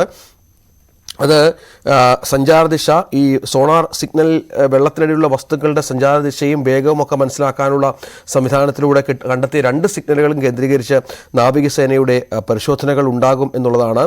ഐബോർഡ് എന്ന സാങ്കേതിക സംവിധാനം ഉപയോഗിക്കുന്നത് ആകാശത്ത് നിരീക്ഷിച്ച് ചെളിക്കടിയിൽ പൂഴ്ന്നു പോയ വസ്തുക്കളുടെ സിഗ്നലുകൾ കണ്ടെത്താനുള്ള ഉപകരണമാണ് ഐബോർഡ്. അതും ഉപയോഗിച്ചുള്ള തെരച്ചിൽ ഇവിടെ ഇന്ന് പുരോഗമിക്കും. അപ്പോൾ സ്വാഭാവികമായി ഇന്ന് വൈകുന്നേരത്തിനകമെങ്കിലും തെരച്ചിൽ അവസാനിക്കുന്നതിന് മുൻപെങ്കിലും അർജുനെക്കുറിച്ചുള്ള, ലോറിയെക്കുറിച്ചുള്ള സൂചനകൾ ലഭ്യമാകുമെന്ന് വേണം കരുതാൻ. അങ്ങനെ ശുഭപ്രതീക്ഷയോട് കൂടി തന്നെയാണ് ഈ ദിവസവും ആരംഭിക്കുന്നത്. കാരണം അത്രത്തോളം നിർണായകമായ തിരച്ചിൽ പുരോഗമിക്കുന്നുണ്ട്. നമുക്ക് നേരത്തെ ആ ദൃശ്യങ്ങളിലേക്ക് ഒന്നുകൂടി പോകാമെന്ന് തോന്നുന്നു. മറുകരയിൽ നിന്ന് ഗ്രാമീണർ പകർത്തിയ ഭീതിജനകമായ ഒരു ദൃശ്യം ഇത് ന്യൂസ് 18 പുറത്തുവിടുകയാണ്. ഈ വലിയ വെള്ളപ്പാച്ചിലും മണ്ണിടിച്ചിലും ഉണ്ടായപ്പോൾ ഗ്രാമീണർ ഓടി രക്ഷപ്പെടുന്ന ദൃശ്യങ്ങളാണ് കാണുന്നത്. ഇതിനിടയിൽ ചിലർ പകർത്തിയ ദൃശ്യങ്ങൾ കൂടിയാണ്. ഈ അപകടത്തെക്കുറിച്ചൊരു വ്യക്തത വരുത്താൻ ഒരു പക്ഷേ ഈ ദൃശ്യങ്ങൾ സഹായിച്ചേക്കും. കാരണം അത്രത്തോളം ഭീകരമാണ്. ആ ദൃശ്യങ്ങളിലാണ് ഇപ്പോൾ പ്രേക്ഷകർ കാണുന്നത്. ഇന്നലെ ന്യൂസ് 18 പുറത്തുവിട്ട ദൃശ്യമാണ്. സുഭാഷ് ചന്ദ്രൻ ഉണ്ട്, അഡ്വക്കേറ്റാണിത്. അദ്ദേഹം സുഭാഷ് ചന്ദ്രനാണ് ഇതുമായി ബന്ധപ്പെട്ട ഹർജി കർണാടക ഹൈക്കോടതിയിൽ നൽകിയിരിക്കുന്നത്. അതിൻ്റെ ഈ രക്ഷാദൗത്യത്തിലെ അനാസ്ഥയാണ് ഇന്ന് ഇതുമായി ബന്ധപ്പെട്ട് അദ്ദേഹം ചൂണ്ടിക്കാട്ടിയത്. ഹൈക്കോടതിയിൽ നിന്ന് അടിയന്തര വാദം കേൾക്കുന്നുണ്ട്. വിഷയത്തിൽ കേന്ദ്രത്തിനും കർണാടകയ്ക്കും ഹൈക്കോടതി നോട്ടീസ് അയച്ചിരുന്നു. സുപ്രീം കോടതി അഭിഭാഷകനായ ശ്രീ സുഭാഷ് ചന്ദ്രൻ നമ്മോടൊപ്പം ചേരുന്നുണ്ട്. സുഭാഷ് ചന്ദ്രൻ, ഇത് നമുക്കറിയാം, ആദ്യം മുതൽ തന്നെ അനാസ്ഥയുണ്ട് ഈ തെരച്ചിലിൽ. 3ാം ദിവസം മാധ്യമങ്ങൾ ഇത് വലിയ വാർത്തയാക്കിയപ്പോഴാണ് സർക്കാരുകൾ, സംവിധാനങ്ങൾ ഉണർന്നത്. ഇക്കാര്യം വ്യക്തമായി കോടതിയിൽ ചൂണ്ടിക്കാട്ടുകയാണോ താങ്കൾ? സ്വാഭാവികമായും ഒരാഴ്ച പിന്നിടുന്ന സമയത്ത് ഈ അർജുന്റെ തിരോധാനവുമായി ബന്ധപ്പെട്ട്, അല്ലെങ്കിൽ ഈ അപകടവുമായി ബന്ധപ്പെട്ടുകൊണ്ട് 6 ദിവസം പിന്നിട്ട് അതിനകത്ത് യാതൊരു തരത്തിലുള്ള റിസൾട്ടും വരാതെ നമ്മുടെ വിവിധ ഏജൻസികൾ, കേന്ദ്ര സർക്കാരും സംസ്ഥാന സർക്കാരും ഉൾപ്പെടെയുള്ള വിവിധ ഏജൻസികൾ പുലർത്തിപ്പോന്ന അനാസ്ഥയുടെ ഭാഗമായി അവര് ഒരു തരത്തിലുള്ള പുരോഗതിയും കാണാതെ ഈ ഒരു വലിയൊരു വാഹനവും ഒരു പറ്റം ആളുകളും, അർജുൻ മാത്രമല്ല അവിടെ മറ്റു വാഹനങ്ങളും, ഒരു 3ഓളം കാറുകൾ, 3ഓളം വ്യക്തികൾ കാണാതായിട്ടുണ്ട്. അങ്ങനെ ഒരാഴ്ചയോളം ഇത്തരത്തിലൊരു അപകടശേഷം ഇത്തരമൊരു സാഹചര്യം ഉണ്ടാകുന്ന സമയത്ത് ഇനി ഇങ്ങനെ ഒരു അവസ്ഥ ഉണ്ടാകരുത് എന്നുള്ളൊരു ഉറച്ച ബോധ്യമുണ്ട്. അതോടൊപ്പം തന്നെ അർജുനെ സ്നേഹിക്കുന്ന അർജുന്റെ കുടുംബവും അർജുന്റെ സുഹൃത്തുക്കളും ഇപ്പോൾ കേരളമെമ്പാടും അർജുന്റെ തിരിച്ചുവരവിനായി കാത്തിരിക്കുകയാണ്. അങ്ങനെ കാത്തിരിക്കുന്ന സമയത്ത് രക്ഷാപ്രവർത്തനത്തിലെ വീഴ്ചകൾ കാരണം ഒരു മനുഷ്യ ജീവൻ നഷ്ടപ്പെട്ടു പോകരുത് എന്നുള്ള ഒരു തിരിച്ചറിവിൽ നിന്നുകൊണ്ടാണ്, അത്തരമൊരു ബോധ്യത്തിൽ നിന്നുകൊണ്ടാണ് ഈ ഒരു പെറ്റീഷൻ ഞങ്ങൾ ആദ്യം സുപ്രീം കോടതിയെ സമീപിച്ചത്. സുപ്രീം കോടതി അടിയന്തരമായി കർണാടക ഹൈക്കോടതിയെ സമീപിക്കാൻ വേണ്ടി പറഞ്ഞു. കർണാടക ഹൈക്കോടതിയെ സമീപിച്ചത് ഇന്നലെ അതിനകത്ത് രാവിലെ ചീഫ് ജസ്റ്റിസിന് മുമ്പാകെ ഈ കേസ് ഞങ്ങൾ മെൻഷൻ ചെയ്തു. അതിനുശേഷം ഉച്ചയ്ക്ക് 2:30 മറ്റൊരു ബെഞ്ച് മുമ്പാകെ, ബാംഗ്ലൂർ ബെഞ്ച് മുമ്പാകെ കേസ് ലിസ്റ്റ് ചെയ്തു. കേന്ദ്ര സംസ്ഥാന സർക്കാരുകൾക്ക് നോട്ടീസ് അയച്ചു. അടിയന്തരമായി ഗൗരവമേറിയ വിഷയം എന്നാണ് ഹൈക്കോടതി ഇന്നലെ ഇത് പരിഗണിച്ച സമയത്ത് ഉണ്ടായ പ്രാഥമികമായുള്ള നിരീക്ഷണം. അതോടൊപ്പം തന്നെ സ്റ്റാറ്റസ് റിപ്പോർട്ട്, ഇതുമായി ബന്ധപ്പെട്ടുകൊണ്ടുള്ള തൽസ്ഥിതി റിപ്പോർട്ട് സമർപ്പിക്കാൻ വേണ്ടി സംസ്ഥാന സർക്കാരിന് നിർദ്ദേശം നൽകിയിട്ടുണ്ട്. കേന്ദ്ര സർക്കാർ ഇന്നലെ കേസ് വന്ന സമയത്ത് തന്നെ അവരുടെ ഒരു ചെയ്ത പ്രവർത്തനങ്ങളെ സംബന്ധിച്ചുള്ള തൽസ്ഥിതി റിപ്പോർട്ട് സമർപ്പിച്ചിരുന്നു. ഇപ്പോൾ ഇന്ന് സംസ്ഥാന സർക്കാരിനോട് ഇക്കാര്യം സമർപ്പിക്കാൻ വേണ്ടി ആവശ്യപ്പെട്ടിട്ടുണ്ട്. ഇന്ന് ചീഫ് ജസ്റ്റിസ് കോർട്ട് മുമ്പാകെ, കർണാടക ഹൈക്കോടതിയിലെ ബാംഗ്ലൂർ ബെഞ്ചിലെ ചീഫ് ജസ്റ്റിസിന്റെ കോടതി മുമ്പാകെയാണ് ഇന്ന് ഐറ്റം നമ്പർ 91 ആയിട്ടാണ് ലിസ്റ്റ് ചെയ്തിരിക്കുന്നത്. ഞങ്ങൾ രാവിലെ തന്നെ അടിയന്തരമായി വാദം കേൾക്കണമെന്ന് ആവശ്യപ്പെട്ടുകൊണ്ട് ഈ കേസ് മെൻഷൻ ചെയ്യും. നമുക്ക് ഈ പ്രഥമ ദൃഷ്ട്യാ തന്നെ ബോധ്യമാണല്ലോ ഈ അപകടത്തിന്റെ ഒരു ഇത് കൈകാര്യം ചെയ്യുന്നതിലൊരു കെടുകാര്യസ്ഥത. ഒരു മനുഷ്യജീവൻ, നിരവധി മനുഷ്യജീവനുകൾ അവിടെ പെട്ടുപോയിട്ടും സർക്കാർ സംവിധാനങ്ങൾ ഉണരാൻ വൈകി എന്നുള്ളത് തന്നെയാണ് യാഥാർത്ഥ്യം. ഇന്നിപ്പോൾ കൂടുതൽ ഉപകരണങ്ങൾ എത്തിച്ചിട്ടുണ്ട്. കേന്ദ്ര സർക്കാർ അടക്കം കൂടുതൽ ഉപകരണങ്ങൾ ഐബോർഡ് അടക്കമുള്ള ഉപകരണങ്ങൾ എത്തിച്ചുള്ള തെരച്ചിൽ പുരോഗമിക്കുന്ന ദിവസം കൂടിയാണ് ഇന്ന്. അപ്പോൾ കോടതിയിൽ നിന്ന് എന്താണ് പ്രതീക്ഷിക്കേണ്ടത്? ഒരു ഇടപെടൽ ഈ പരിശോധനയിൽ ഈ ലോറി കണ്ടെത്തുക എന്നുള്ള പ്രധാനപ്പെട്ട കാര്യത്തിൽ ഒരു ഇടപെടൽ കോടതി ശക്തമായ നിർദ്ദേശങ്ങൾ താങ്കളുടെ ഹർജിയുടെ അടിസ്ഥാനത്തിൽ കൊടുക്കും എന്ന് പ്രതീക്ഷിക്കുന്നുണ്ടോ? സ്വാഭാവികമായും അത്തരം പ്രതീക്ഷകൾ തന്നെയാണ്, അതിനുവേണ്ടിയുള്ള ആവശ്യം തന്നെയാണ് ഞങ്ങൾ ഇന്ന് കോടതിയിൽ വാദം നടത്തുന്ന സമയത്ത് ഉന്നയിക്കുക. ഇതുമായി ബന്ധപ്പെട്ടുകൊണ്ട് ഇപ്പോൾ നമ്മളറിയാം, ഇന്ന് 9ാമത്തെ ദിവസം, 8 ദിവസം പിന്നിട്ട് 9ാമത്തെ ദിവസത്തിലേക്ക് കടക്കുന്നു. ഏതാണ്ട് ഒരു പറ്റം മനുഷ്യരെ കാണാതായിട്ട്. ഞാൻ നേരത്തെ സൂചിപ്പിച്ചതുപോലെ ഒരു അപകടം ഉണ്ടാകുന്ന സമയത്ത് ആ അപകടത്തിൽ ചിലപ്പോൾ ജീവൻ നഷ്ടപ്പെടുന്നത് നമുക്ക് മനസ്സിലാക്കാം. പെട്ടെന്നുണ്ടാകുന്ന അപകടത്തിനകത്ത് മനുഷ്യനോ അല്ലെങ്കിൽ മറ്റ് ജീവജാലങ്ങൾക്കോ ജീവൻ നഷ്ടപ്പെടുന്നത് നമുക്ക് മനസ്സിലാക്കാം. പക്ഷെ മനുഷ്യരുടെ ഭരണകൂടത്തിന്റെ അനാസ്ഥയുടെ ഭാഗമായി ജീവൻ നഷ്ടപ്പെടുക എന്ന് പറയുന്ന സമയത്ത് നമുക്ക് ലഭ്യമായ വിവരങ്ങൾ, മാധ്യമങ്ങളിലൂടെ അതേപോലെ തന്നെ കമ്പനിയിലൂടെ ഒക്കെ വരുന്ന വിവരങ്ങൾ പ്രകാരം അദ്ദേഹത്തിന്റെ വാഹനം ഓണാകുന്നു, അദ്ദേഹത്തിന്റെ മൊബൈൽ ഫോൺ ഓണായിരുന്നു എന്ന് പറയുന്നു. അദ്ദേഹത്തിന്റെ ഏതാണ്ട് ഒരു 4 ദിവസത്തിന് ശേഷം വരെ, ഈ അപകടമുണ്ടായ ചൊവ്വാഴ്ച ഉണ്ടായി വെള്ളിയാഴ്ച വരെ ഈ വാഹനം ഓണായതായും അല്ലെങ്കിൽ മൊബൈൽ ഫോൺ ഓണായതായുമുള്ള വിവരങ്ങൾ, റിപ്പോർട്ടുകൾ ഉണ്ടായിരുന്നു. അപ്പൊ അതിൽ നിന്ന് മനസ്സിലാക്കേണ്ടത് ഒരു പക്ഷെ സർവൈവ് ചെയ്യാനുള്ള സാഹചര്യം ഉണ്ടായിരുന്നു. പക്ഷെ നമ്മുടെ ഉദ്യോഗസ്ഥരുടെ, ഭരണകൂടത്തിന്റെ, രാഷ്ട്രീയ നേതൃത്വത്തിന്റെ അനാസ്ഥയുടെ ഭാഗമായി എന്തെങ്കിലും അപകടം സംഭവിക്കുന്നത് അതൊരു കാരണവശാലും നമുക്ക് അംഗീകരിക്കാൻ പറ്റില്ല. കാരണം നമുക്ക് എല്ലാതരം സംവിധാനങ്ങളുമുണ്ട്, ശാസ്ത്രീയമായ സംവിധാനങ്ങളുണ്ട്, മാൻ ഫോഴ്സ്, ഹ്യൂമൻ റിസോഴ്സ് ഉണ്ട്, നമുക്ക് ആർമി പോലെയുള്ള സംവിധാനങ്ങളുണ്ട്, ഇതിന് ട്രെയിൻഡ് ആയിട്ടുള്ള ആളുകളുണ്ട്, NDRF പോലെയുള്ള ആളുകളുണ്ട്. പക്ഷെ ഇതിനെയൊന്നും ഉപയോഗിക്കാതെ മനുഷ്യജീവന് പുല്ലുവില, ഒരു അപകടത്തിനകത്ത് ഒരു ദുരന്തത്തിനകത്ത് പെട്ട് കഴിഞ്ഞാൽ പിന്നെ അവൻ മരിച്ചു കൊള്ളണം എന്നുള്ള ഒരു ഭരണകൂടത്തിന്റെ കാഴ്ചപ്പാട്, രാഷ്ട്രീയ നേതൃത്വത്തിന്റെ കാഴ്ചപ്പാട്, അത് തിരുത്തിക്കാൻ വേണ്ടി കൂടിയാണ് ഞങ്ങളുടെ ഈ പോരാട്ടം. നാളെ ഈ രാജ്യത്ത്, നമ്മുടെ സംസ്ഥാനത്തിനകത്തോ രാജ്യത്തിനകത്തോ മറ്റൊരു അർജുൻ ഉണ്ടാവാൻ പാടില്ല. ഒരാൾക്ക് ഇത്തരം ഒരു സാഹചര്യം നേരിടേണ്ടി വന്നാൽ അടിയന്തരമായി അയാൾക്ക് വൈദ്യസഹായവും അയാൾക്ക് രക്ഷാപ്രവർത്തനവും ലഭ്യമാവുക എന്നുള്ളത് ഒരു അടിസ്ഥാനപരമായി അയാളുടെ അവകാശമായി മാറണം. അതിനുവേണ്ടിയുള്ള ഒരു പോരാട്ടം കൂടിയാണ് ഞങ്ങളിപ്പോൾ നടത്തുന്നത്. അർജുനെ ഇവിടെ സാധ്യമായ, ഇപ്പോൾ സ്വാഭാവികമായി ഞങ്ങൾ ഞായറാഴ്ച തൊട്ട് സുപ്രീം കോടതിക്ക് മെൻഷൻ ചെയ്തപ്പോൾ മുതൽ ഇതിനകത്തുണ്ടായ മാറ്റങ്ങൾ ഞങ്ങൾക്ക് തന്നെ ബോധ്യപ്പെടുന്നുണ്ട്. പലപ്പോഴും ആദ്യം ആർമി വരുന്നത് വേണ്ടത്ര ഉപകരണങ്ങളില്ലാതെയാണ്, പിന്നീട് ഉപകരണങ്ങൾ എത്തിക്കുന്നു. ഇപ്പോൾ നിങ്ങൾ തന്നെ പറയുന്ന റിപ്പോർട്ട് വഴിയുന്ന പ്രകാരം അത്യാധുനിക ഉപകരണങ്ങൾ എത്തിക്കുന്നു, കൂടുതൽ തിരച്ചിൽ നടത്തുന്നു. അപ്പോൾ സ്വാഭാവികമായും ഭരണകൂടങ്ങളും ഇത്തരത്തിലുള്ള അഡ്മിനിസ്ട്രേഷനും പരാജയപ്പെടുന്ന സമയത്ത് നിയമവ്യവസ്ഥ ഇടപെട്ട് കഴിഞ്ഞാൽ അതിൽ മാറ്റങ്ങൾ ഉണ്ടാകും എന്നുള്ളത് തന്നെയാണ് ഈ ഇത്തരത്തിലുള്ള മാറ്റങ്ങൾ ഇന്ന് നമുക്ക് ബോധ്യപ്പെടുന്നത്. അത് ഉണ്ടാകണം. അർജുനെ രക്ഷപ്പെടുത്താൻ വേണ്ടിയുള്ള ശ്രമങ്ങൾ ഉണ്ടാകണം. നാളെ മറ്റൊരു അർജുൻ നമ്മുടെ രാജ്യത്ത്, നമ്മുടെ സംസ്ഥാനത്ത് ഉണ്ടാകാൻ പാടില്ല എന്നുള്ള അതിനുകൂടി വേണ്ടിയാണ് ഞങ്ങൾ ഈ പോരാട്ടം നടത്തുന്നത്. നന്ദി ശ്രീ അഡ്വക്കേറ്റ് KR സുഭാഷ് ചന്ദ്രൻ. താങ്കളുടെ ഇടപെടലിലൂടെയെങ്കിലും അർജുനുമായി ബന്ധപ്പെട്ട് എന്തെങ്കിലും തരത്തിലൊരു കുറച്ചുകൂടി കാര്യക്ഷമമായ പുരോഗതി തെരച്ചിലിൽ ഉണ്ടാകുമെന്ന് പ്രതീക്ഷിക്കാം. അത്തരമൊരു നിർദ്ദേശം കോടതിയുടെ ഭാഗത്തു നിന്ന് ഉണ്ടാകും എന്നും പ്രതീക്ഷിക്കാം. അതിനായുള്ള കാത്തിരിപ്പിലാണ്. ഇന്ന് നിർണായകമായ 9ാം ദിവസമാണ് തെരച്ചിലിൽ. കൂടുതൽ ഉപകരണങ്ങൾ ഉപയോഗിക്കുന്നു. കേന്ദ്രസേനയുടെ സാന്നിധ്യം ഉണ്ടാകുമെന്ന് പ്രതീക്ഷിക്കുന്നു. അവിടെ ഈ ഉപകരണങ്ങൾ കൊണ്ടുള്ള തെരച്ചിലെങ്കിലും ലോറിയെക്കുറിച്ചുള്ള ധാരണ ഉണ്ടാകുമെന്ന് നമുക്ക് പ്രതീക്ഷിക്കാം. ഏതായാലും വലിയൊരു ദുരന്തം അത് നടന്നിട്ട് ആശങ്കാജനകമായ കാര്യം, മലയാളിയായ അർജുൻ്റെ ലോറിയുമായി ബന്ധപ്പെട്ട യാതൊരു സൂചനകളും ലഭിക്കുന്നില്ല എന്നുള്ളത് തന്നെയാണ്. അതിനുള്ള എല്ലാ തെരച്ചിലുകളും സംവിധാനങ്ങളും ഉപയോഗിച്ചുള്ള നീക്കങ്ങൾ തന്നെയാണ് ഇന്ന് പുരോഗമിക്കുന്നത്. 2019 പ്രളയത്തിൽ മലപ്പുറം നിലമ്പൂർ അമ്പിട്ടാൻപൊട്ടി സ്വദേശി ബിനുവിന് നഷ്ടമായത് 6 ഏക്കർ കൃഷിയിടവും ഫാം ഹൗസും ഉൾപ്പെടെ ഒരു ജീവിതകാലത്തെ സമ്പാദ്യങ്ങളാണ്. 5 വർഷത്തിനിപ്പുറവും ബിനു ഈ കൃഷിയിടത്തിൻ്റെ നഷ്ടപരിഹാരത്തിനായി നിയമ പോരാട്ടത്തിലാണ്. കാർഷിക നഷ്ടത്തിന് സമാശ്വാസ ധനം അനുവദിച്ചുവെങ്കിലും ചാലിയാർ എടുത്ത 6 ഏക്കർ ഭൂമിയുടെ കാര്യത്തിൽ തീരുമാനം ആയിട്ടില്ല. ഹൈക്കോടതിയെ സമീപിച്ചിരിക്കുകയാണ് ബിനു.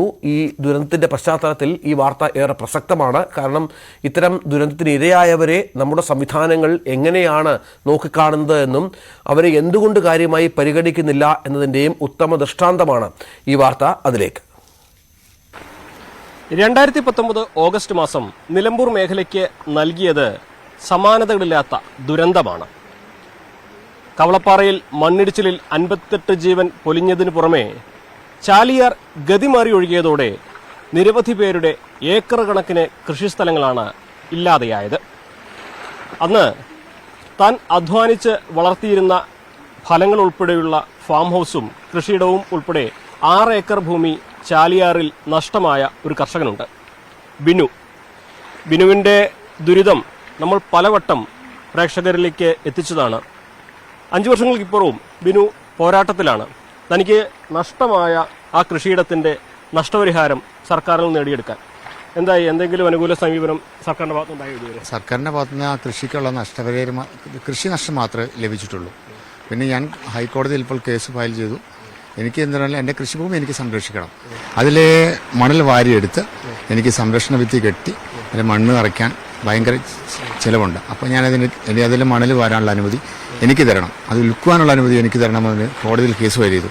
അതെനിക്ക് വിധി ആകുകയും ചെയ്തു. എങ്കിലും ഗവൺമെൻറ് വീണ്ടും അപ്പീലിന് പോയി. അപ്പീലിന് അത് അൺസർവേ ആണെന്ന് പറഞ്ഞാണ് ഇപ്പോൾ അവരുടെ നിലപാട് നിൽക്കുന്നത്. ഞാൻ വീണ്ടും കലക്ടർക്ക് പരാതി കൊടുത്തു. കലക്ടർ അദ്ദേഹം എന്നോട് നല്ലൊരു സമീപനം സ്വീകരിച്ചുകൊണ്ട് ഒരു സമിതി വെച്ച് അന്വേഷിച്ചപ്പോൾ എൻ്റെ ഭാഗത്ത് സത്യമാണെന്ന് മനസ്സിലാക്കി. അപ്പോൾ അദ്ദേഹം ഗവൺമെൻറ്റിന് വീണ്ടും റിപ്പോർട്ട് കൊടുത്തു. ഒന്നുകിൽ പകരം സ്ഥലം കൊടുക്കുക, അല്ലെങ്കിൽ മണലെടുക്കാനുള്ള അനുവാദം കൊടുക്കുക.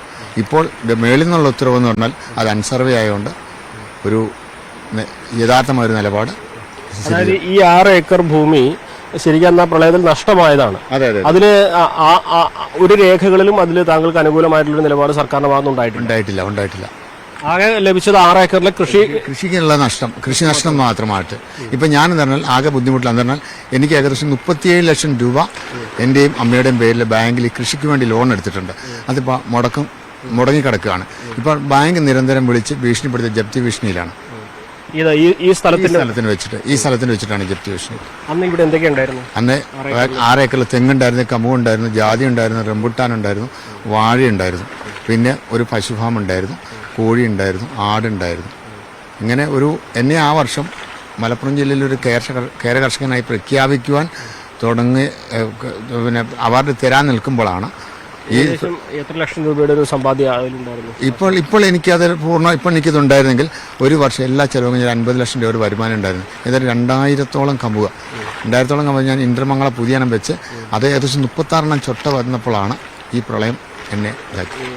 ഇപ്പോൾ ഈ മണൽ വാരുന്നതിന് തടസ്സമായിട്ട് എന്താ പറഞ്ഞത്? മണൽ വരെ അൺസർവേ സ്ഥലമാണെന്ന് പറഞ്ഞിട്ടാണ് ഇപ്പോൾ തടസ്സമായിട്ട് നിൽക്കുന്നത്. അത് എൻ്റെ പറമ്പിൽ കിടക്കുന്നതാണ്. ഞാനിപ്പോൾ വളരെയധികം ബുദ്ധിമുട്ടാണ് അനുഭവിക്കുന്നത്. എന്താണ് എൻ്റെ ഉള്ള മേഖലയിലെല്ലാം അൺസർവേ ആണോ? ഈ എരുമോണ്ട വില്ലേജ് എന്ന് പറയുന്നത് ഇത് മൊത്തം അൺസർവേ പെടുന്ന സ്ഥലമാണ്. അപ്പോൾ ഞാൻ കളക്ടറെ സമീപിച്ച സാറ് പറഞ്ഞത് 2 വർഷം കഴിയാതെ അത് സർവേ നടത്തി തീരാൻ സാധ്യതയില്ല. അതിനിടയ്ക്ക് ആരെങ്കിലും പരാതി ഉന്നയിച്ച് സ്റ്റേ കൊടുക്കുകയാണെങ്കിൽ അതവിടെ തീരുകയും ചെയ്യും. അപ്പോൾ എന്നെപ്പോലുള്ള കർഷകർ വീണ്ടും വഴിയാതെ അറിയുകയും ചെയ്യും. പിന്നെ ചിലപ്പോൾ നമ്മൾക്കൊക്കെ ചിലപ്പോൾ ഒരു ആത്മഹത്യയായിരിക്കാം ഒരു കർഷകൻ ഈ പ്രളയം മൂലം ഉണ്ടാകാൻ സാധിക്കും. കോടതിയെ സമീപിച്ചു. ഇന്ന് കേസ് നിലവിലുണ്ട്. കോടതി എന്ന് പറഞ്ഞാൽ കോടതി എനിക്ക് അനുകൂലമായിട്ടാണ് മണലെടുക്കാം എന്നുള്ളതാണ്. പക്ഷെ വീണ്ടും ഗവൺമെന്റ് അപ്പീലിന് പോയേക്കാം. ബിനുവിനെ സംബന്ധിച്ച് ഒന്നില്ലെങ്കിൽ പുനരധിവാസ സ്ഥലം അനുവദിക്കണം, അതല്ലെങ്കിൽ താങ്കളുടെ ഉടമസ്ഥതയിലുള്ള ഈ സ്ഥലത്തെ മണലും മറ്റ് വിഭവങ്ങളും ഉപയോഗിക്കാൻ എടുക്കാനുള്ള അനുവാദം, അത് എടുത്ത് വിൽക്കുവാനുള്ള അനുവാദം എനിക്ക് തരിക. അതാണ് ഞാൻ പുഴ ഗതിമാറി ഒഴുകിയപ്പോഴാണ് മൊത്തം നഷ്ടമായത്. ഇത് പുഴ ഗതിയൊരു പുത്തുമലയിൽ ആ പൊട്ടി വന്നതോടുകൂടി വെള്ളം വന്നതെല്ലാം ഈ പുഴ ഗതിമാറി ഒഴുകി 2 പുഴ അതോടുകൂടിയാണ് എല്ലാം നഷ്ടപ്പെട്ടു. ഇപ്പോൾ 5 വർഷം കഴിയുമ്പോൾ നിരാശ തന്നെയാണ് അല്ലേ? തീർച്ചയായിട്ടും ജീവിതം തന്നെ ഇല്ല. ഇപ്പം പിന്നെ ചെറിയൊരു ജീവിതമാർഗം എന്ന് പറഞ്ഞാൽ ഞാനൊരു ആയുർവേദ നേഴ്സായതുകൊണ്ട് ചെറിയ ജോലി ഉള്ളതുകൊണ്ടാണ് ഇപ്പോൾ ഞാൻ പോകുന്നത്. സർക്കാരിന്റെ ഭാഗത്തുനിന്ന് അനുകൂല സമീപനം ഉണ്ടാകുന്ന ഒരു പ്രതീക്ഷ ഉണ്ടോ? പ്രതീക്ഷയോടുകൂടിയാണ് ഇരിക്കുന്നത്. MLA ഒക്കെ നല്ലൊരു സപ്പോർട്ട് ചെയ്യുന്നുണ്ട്. അപ്പോൾ അതുകൊണ്ടൊരു പ്രതീക്ഷ എന്നിൽ കാണുന്നുണ്ട്. അതാണ് ബിനുവിൻ്റെ ഇപ്പോഴത്തെ അവസ്ഥ. ബിനു പ്രതീക്ഷയോടെ നിയമ പോരാട്ടം തുടരുകയാണ്. സർക്കാർ കനിയുമെന്ന പ്രതീക്ഷയും അദ്ദേഹം വെച്ചു പുലർത്തുന്നുണ്ട്. എന്നാണെങ്കിലും ചാലിയാർ ഗതിമാറി ഒഴുകിപ്പോയ ജീവിതങ്ങളിൽ ഒരാൾ മാത്രമാണ് ബിനു എന്നതുകൂടി ഈ ഘട്ടത്തിൽ പറയേണ്ടതുണ്ട്. അഖിലോട്ട് പറയൊപ്പം CV അനുമോദ്, ന്യൂസ് 18. 2019 പ്രളയത്തിൽ മലപ്പുറം നിലമ്പൂർ അമ്പിട്ടാൻ പൊട്ടി സ്വദേശി ബിനുവിൻ്റെ നഷ്ടമായ 6 ഏക്കറാണ്. ബിനുവിൻ്റെ കൃഷിയിടവും ഫാമും ഒക്കെ ഒലിച്ചുപോയി. ഇവിടെ ഒരു സമ്പാദ്യം മൊത്തം ഒലിച്ചുപോയിട്ടും പ്രളയത്തിലാണ് ഇത് സംഭവിച്ചിട്ടും പ്രകൃതി ദുരന്തത്തിലാണ് സംഭവിച്ചിട്ടും അതനുസരിച്ചുള്ള നഷ്ടപരിഹാരം ബിനുവിന് കിട്ടുന്നില്ല എന്നുള്ളതാണ്. നിയമ പോരാട്ടം നടക്കുന്നു. ഇത്തരം ആൾക്കാരെ കരുതി വേണം നമ്മുടെ സർക്കാർ സംവിധാനങ്ങൾ മുന്നോട്ട് പോകാൻ എന്നതാണ് പ്രധാനപ്പെട്ട ഒന്ന്. അത് സമാനമായി തന്നെയാണ് അർജുൻ്റെ കാര്യത്തിലും സംഭവിച്ചിരിക്കുന്നത്. അനാസ്ഥ എല്ലാ സ്ഥലങ്ങളിലും ഇത്തരം ആളുകളുമായി ബന്ധപ്പെട്ട് നമ്മുടെ സംവിധാനങ്ങളുടെ ഭാഗത്ത് തുടരുന്നു എന്നുള്ളതാണ്. വളരെ പെട്ടെന്ന് കൂടുതൽ വാർത്തകളുമായി തിരിച്ചെത്താം ഇടവേളയ്ക്ക് ശേഷം.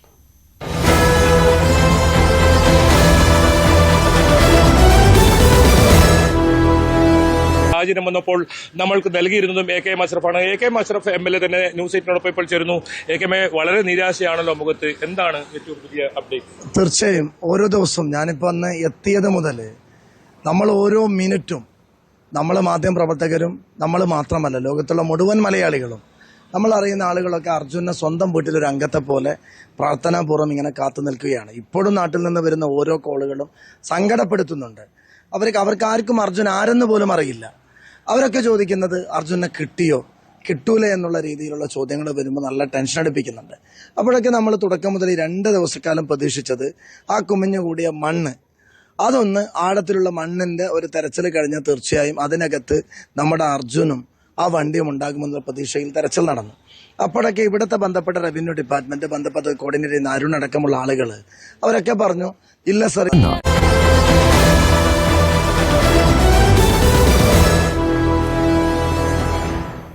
തലസ്ഥാന നഗരത്തിൽ നിന്നാണ് മറ്റൊരു വാർത്ത രാവിലെ നൽകാനുള്ളത്. തിരുവനന്തപുരം നഗരത്തിൽ കാട്ടുപോത്തിന്റെ സാന്നിധ്യമെന്ന് സംശയം. ടെക്നോ പാർക്കിന് സമീപം കാട്ടുപോത്തിനെ കണ്ടതായാണ് വിവരം. ഫേസ് 4-ൽ വനംവകുപ്പ് ഉദ്യോഗസ്ഥർ പരിശോധന നടത്തുന്നു എന്ന വിവരമാണ് ഈ ഘട്ടത്തിൽ പുറത്തുവരുന്നത്. VV വിനോദ് വിവരങ്ങൾ പങ്കുവെക്കും. വിനോദ്, ഇത് നമുക്ക് അല്പം കൗതുകം ജനിപ്പിക്കുന്ന എന്നാൽ ആശങ്ക ജനിപ്പിക്കുന്ന ഒരു വാർത്തയാണ്. കാട്ടുപോത്ത് ടെക്നോ പാർക്കിലെ ഫേസ് 4 എങ്ങനെ എത്തി എന്നാണ് നിഗമനം. ആരാണ് ഈ കാട്ടുപോത്തിനെ കണ്ടത്? അത്തരം എന്തെങ്കിലും വിവരമുണ്ടോ? രഞ്ജിത്ത്, ഇപ്പോൾ വനം വകുപ്പ് ഉദ്യോഗസ്ഥർ ടെക്നോ പാർക്ക് ഫേസ് 4-ൽ പരിശോധന നടത്തുന്നുണ്ട്. രഞ്ജിത്ത് പറഞ്ഞതുപോലെ തന്നെ നമുക്കും ചില സംശയം ഉണ്ട് ഇത് കാട്ടുപോത്ത് തന്നെയാണോ എന്ന കാര്യത്തിൽ. കാരണം നാട്ടുകാർ ചിലർ കാണുകയും ഇതിന്റെ അടിസ്ഥാനത്തിൽ വനം വകുപ്പിനെ വിവരം അറിയിക്കുകയായിരുന്നു. തുടർന്നാണ് ഇപ്പോൾ ഇത്തരത്തിലുള്ളൊരു പരിശോധന നടത്തുന്നത്. DFO ഉൾപ്പെടെയുള്ളവരുമായി നമ്മൾ ബന്ധപ്പെട്ടു. അവരും അങ്ങനെ ഒരു സംശയം തന്നെയാണ് പറയുന്നത്. എങ്കിൽ തന്നെയും കുളത്തൂപ്പുഴയിൽ നിന്നുൾപ്പെടെയുള്ള വനംവകുപ്പ് ഉദ്യോഗസ്ഥർ എത്തി ഇവിടെ പരിശോധന നടത്തുന്നുണ്ട്. ഏതാണ്ട് 400 ഏക്കർ വിസ്തൃതിയുള്ള ഭൂമിയാണ്. ടെക്നോ പാർക്കിന്റെ 4ാം ഘട്ട വികസനത്തിനായി ഏറ്റെടുത്ത സ്ഥലമാണ്. അവിടെ ഈ 400 ഏക്കറോളം ഭൂമിയുണ്ട്. കാട് പിടിച്ച് കിടക്കുന്ന പ്രദേശങ്ങൾ ധാരാളമുണ്ട്. അതുകൊണ്ട് തന്നെ ഈ തിരച്ചിൽ ദുഷ്കരമാണ്. പാലോട് മേഖലയിൽ നിന്ന് കാട്ടുപോത്ത് എത്തി എന്നതാണ്. അങ്ങനെ എത്തിയിട്ടുണ്ടെങ്കിൽ ആ പാലോട് മേഖലയിൽ നിന്ന് എത്തി എന്ന ഒരു സംശയമാണ്. രാത്രി പാലോട് നിന്ന് ഇങ്ങനെ അവിടെ നിന്ന് പുറത്തേക്ക് വനമേഖലയിൽ നിന്ന് പുറത്തേക്ക് വന്ന് ജനവാസ മേഖലകളിലൂടെ സഞ്ചരിച്ച് ഇവിടെ എത്തിയിട്ടുണ്ടാകാം. അങ്ങനെ എത്തിയതാണെങ്കിൽ എന്ന ഒരു നിഗമനത്തിലാണ് ഇപ്പോൾ ഈ പരിശോധനാ സംഘമുള്ളത്. ഏതായിരുന്നാലും ആശങ്ക ഉണ്ടാക്കുന്ന ഒരു കാര്യം തന്നെയാണ്. പ്രത്യേകിച്ച് കാട്ടുപോത്തിന്റെ ശല്യം പാലോട് വിതുര മേഖലകളിൽ ജനവാസ മേഖലകളിൽ കാട്ടുപോത്ത് സ്ഥിരമായി ഇറങ്ങുകയും അവിടെ നാശനഷ്ടങ്ങൾ ഉണ്ടാക്കുകയും ചെയ്യുന്നുണ്ട്. കാട്ടുപോത്തിന്റെ ആക്രമണങ്ങൾ ഉണ്ടായ സാഹചര്യമുണ്ട്. പക്ഷേ വനമേഖലയിൽ നിന്ന് ഇത്രയധികം ദൂരം സഞ്ചരിച്ച് ഈ കഴക്കൂട്ടം പോലെ അല്ലെങ്കിൽ കണിയാപുരം പോലൊരു പ്രദേശത്തേക്ക് എത്തുമോ എന്നതിലാണ് സംശയം അവശേഷിക്കുന്നത്. പക്ഷേ ഈ ദൃക്സാക്ഷികൾ അവർ കാട്ടുപോത്താണെന്ന് ഉറപ്പിച്ചു പറയുകയും അതിന്റെ അടിസ്ഥാനത്തിൽ ഇപ്പോൾ വനം വകുപ്പിന്റെ പരിശോധന തുടരുകയുമാണ്. രഞ്ജിത്ത്, ഏതായാലും തിരുവനന്തപുരം നഗരത്തിൽ കാട്ടുപോത്തിന്റെ സാന്നിധ്യമെന്ന സംശയം.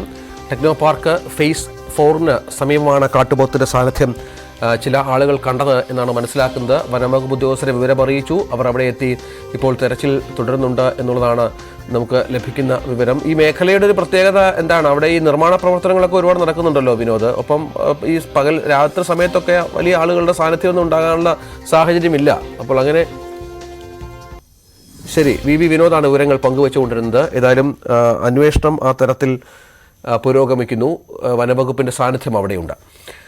മറ്റൊരു വാർത്തയിലേക്ക്. ഹരിയാന സ്വദേശി അനുകുമാരി തിരുവനന്തപുരം ജില്ലാ കളക്ടറായി ചുമതലയേറ്റതോടെ ജില്ലാ ഭരണകൂടത്തിന്റെ തലപ്പത്ത് ഇനി 3 വനിതകളും. കളക്ടറും അസിസ്റ്റന്റ് കളക്ടറും സബ് കളക്ടറും വനിതകളായതിന്റെ അപൂർവതയിലാണ് കളക്ടറേറ്റ്. ഏറ്റവും പ്രായം കുറഞ്ഞ വനിതാ മേയറുള്ള തലസ്ഥാനത്ത് പെൺകരുത്തിന്റെ പുതുമാതൃക തീർക്കുകയാണ് ഇവർ. സംസ്ഥാനത്തിന്റെ തലസ്ഥാനം എന്നതിനപ്പുറം തലസ്ഥാന ജില്ലയ്ക്ക് ഒരുപാട് മറ്റു പ്രത്യേകതകളുണ്ട്. അവിടേക്ക് ജില്ലാ കളക്ടറായും അസിസ്റ്റന്റ് കളക്ടറായും സബ് കളക്ടറായും 3 വനിതകൾ ചുമതല ഏറ്റെടുത്തിരിക്കുന്നു എന്ന അപൂർവമായ ഒരു നേട്ടം കൂടി തിരുവനന്തപുരം ജില്ലാ കളക്ടറേറ്റിന് വന്നിരിക്കുകയാണ്. എന്തായാലും 3 പേരും അവരുടെ സന്തോഷം പങ്കുവച്ചുകൊണ്ട് ന്യൂസ് 18നോടൊപ്പം ചേരുന്നു. ഹരിയാന സ്വദേശിനിയായ അനുകുമാരിയാണ് തിരുവനന്തപുരത്തിന്റെ പുതിയ ജില്ലാ കളക്ടർ. എങ്ങനെയാണ് ഈ ഒരു ഉത്തരവാദിത്തത്തെ നോക്കിക്കാണുന്നത് ഒരു വനിത എന്ന നിലയിൽ? എനിക്ക് ഇവിടെ ഇപ്പോൾ ചാർജ് എടുക്കുന്നതിൽ വളരെ സന്തോഷവുമുണ്ട്. കൂടാതെ ഒരു ഉത്തരവാദിത്ത ബോധം എനിക്ക് തോന്നുന്നു. പിന്നീട് നിങ്ങൾ വനിത എന്നെ പറ്റിയിട്ട് പറഞ്ഞപ്പം എനിക്ക് വളരെ അഭിമാനമുണ്ട്. I feel very happy and I feel very proud that both my sub-collector as well as assistant collector are women. അവർ ഓൾറെഡി അവരുടെ നിലയിൽ മികച്ച രീതിയായിട്ട് പ്രവർത്തിക്കുന്നുണ്ട്.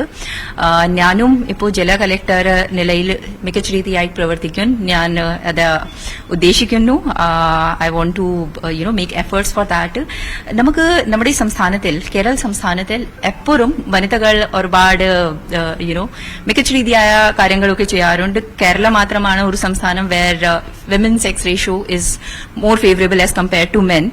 കുറച്ച് സമയം മുമ്പ് നമുക്ക് ഒരു സ്ഥിതിയായിരുന്നു, നമ്മുടെ 14 ജില്ലകളിൽ നിന്ന് ഏകദേശം 8-9 ജില്ലകളിൽ വനിതാ കളക്ടർമാരുണ്ടായിരുന്നു. So majority was women only. So ഇതൊരു സർപ്രൈസ് അല്ല.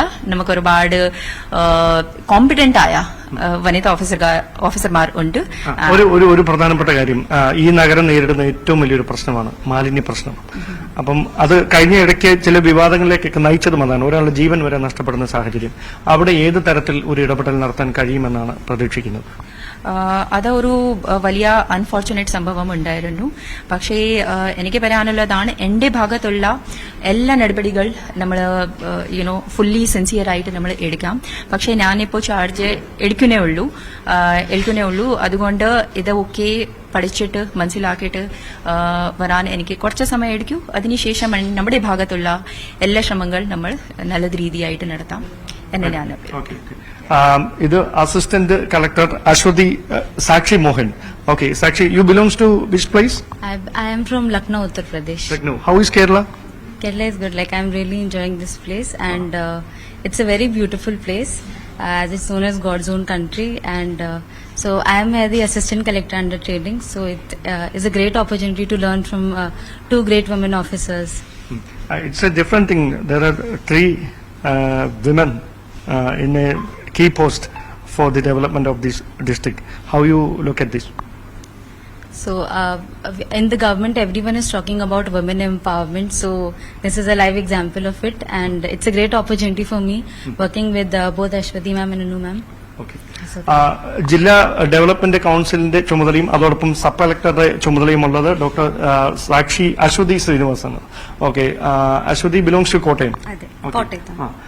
എങ്ങനെയാണ് അതായത് ജെറോമിക് ജോർജിനൊപ്പം വർക്ക് ചെയ്തു, ഇപ്പോൾ അനു മേഡത്തിനൊപ്പം എങ്ങനെ നോക്കി കാണുന്നു ഈ അവസരത്തെ?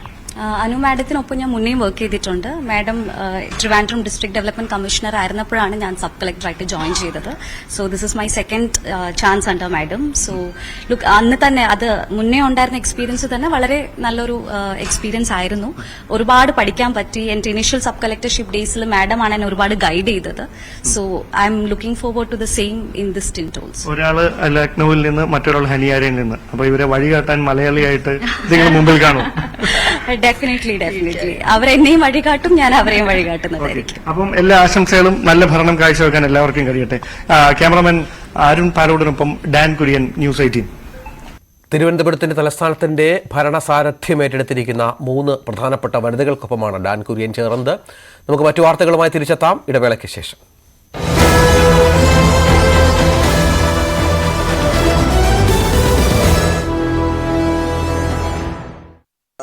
ഗംഗാവളി പുഴയിലാണുള്ളത്. നിങ്ങൾ പറയുന്നത് തെറ്റെന്ന് 2 നമ്മൾ വാശി പിടിച്ചു.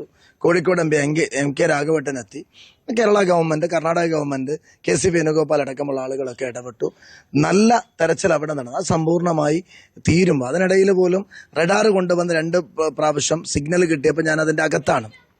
അപ്പോഴൊക്കെ നമ്മുടെ പ്രതീക്ഷ ഏതോ ഒരു ലോഹത്തിന്റെ ഒരു അംശം കിട്ടിയത്. അതൊക്കെ ഒരു പ്രശ്നം എന്നറിയുന്നത് ഇവിടുത്തെ പാറക്കല്ലുകൾക്ക് നല്ല ഇരുമ്പിന്റെ അംശങ്ങളുണ്ട്. അത് പെട്ടെന്ന് ഈ റഡാറിൽ ടച്ച് ചെയ്യുമ്പോൾ വരുന്നൊരു ഫീലിംഗ് എന്നാണ് അതിനുശേഷം അറിയാൻ കഴിഞ്ഞത്. ഇന്ന് നമ്മൾ തുടക്കം മുതൽ ഇന്ത്യൻ ആർമി വരുമ്പോൾ വലിയ പ്രതീക്ഷയായിരുന്നു. ആർമി എന്ന് പറയുമ്പോൾ നമുക്കറിയാം, ഇന്ത്യൻ ആർമി ലോകത്ത് ഏറ്റവും വലിയ ഇത്തരത്തിലുള്ള ഒരു പ്രതിസന്ധി ഘട്ടങ്ങളിൽ വലിയ വിജയം കൈവരിച്ച ടീമാണ്. അവർ വന്നപ്പോൾ നമ്മുടെ ഏറ്റവും വലിയ ബ്ലെയിം വന്നൊരു കാര്യം എന്ന് പറയുന്നത് അവർ സാങ്കേതിക ഉപകരണങ്ങളില്ലാതെ വന്നു എന്നുള്ളൊരു പരാതിയായിരുന്നു.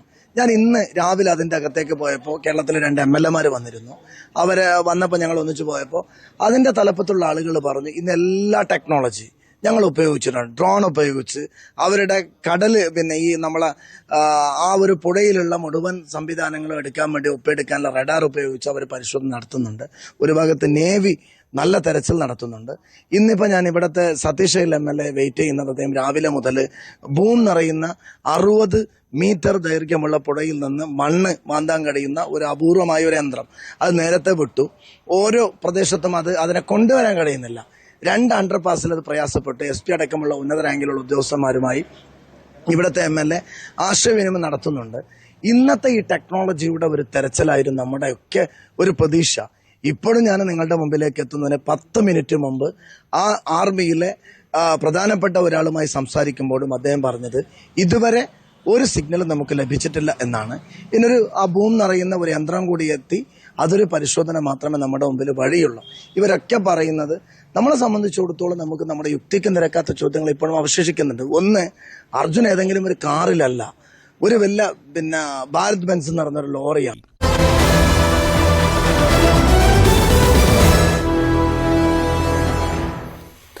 സംസ്ഥാനത്ത് ഇന്ന് കനത്ത മഴയ്ക്കു സാധ്യതയില്ലെന്ന് കാലാവസ്ഥാ പ്രവചനം. എന്നാൽ നാളെ കേരളത്തിൽ മഴ ശക്തമാകുമെന്നാണ് മുന്നറിയിപ്പ്. ഇന്ന് 2 ജില്ലകളിൽ മാത്രമാണ് യെല്ലോ അലേർട്ട്. നാളെ 2 ജില്ലകളിൽ അതിശക്തമായ മഴ മുന്നറിയിപ്പുമായ ഓറഞ്ച് അലേർട്ടുണ്ട്. 3 ജില്ലകളിൽ യെല്ലോ അലേർട്ടും പറയുന്നുണ്ട്. കണ്ണൂർ, കാസർഗോഡ് ജില്ലകളിലാണ് ഇന്ന് യെല്ലോ അലേർട്ട്. നാളെ ഈ 2 ജില്ലകളിലാണ് ഓറഞ്ച് അലേർട്ട് കാലാവസ്ഥാ കേന്ദ്രം പ്രവചിച്ചിരിക്കുന്നത്. ഡൊണാൾഡ് ട്രംപിനെ അതിരൂക്ഷമായി വിമർശിച്ച് കമലാ ഹാരിസ്. പോരാട്ടം നിയമജ്ഞയും പ്രോസിക്യൂട്ട് ചെയ്ത പ്രതിയും തമ്മിലെന്നാണ് കമലാ ഹാരിസ് പറഞ്ഞത്.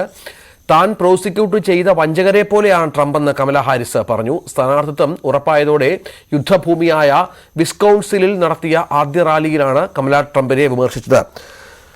തൊടുന്നതെല്ലാം നശിപ്പിക്കുന്ന ആളാണ് കമലാ ഹാരിസ് എന്ന് ട്രംപ് മറുപടി നൽകി. അമേരിക്കൻ തെരഞ്ഞെടുപ്പിൽ വാക്പോര് അങ്ങനെ തുടരുകയാണ് എന്നുള്ളതാണ് ഏറ്റവും പ്രധാനപ്പെട്ട കാര്യം.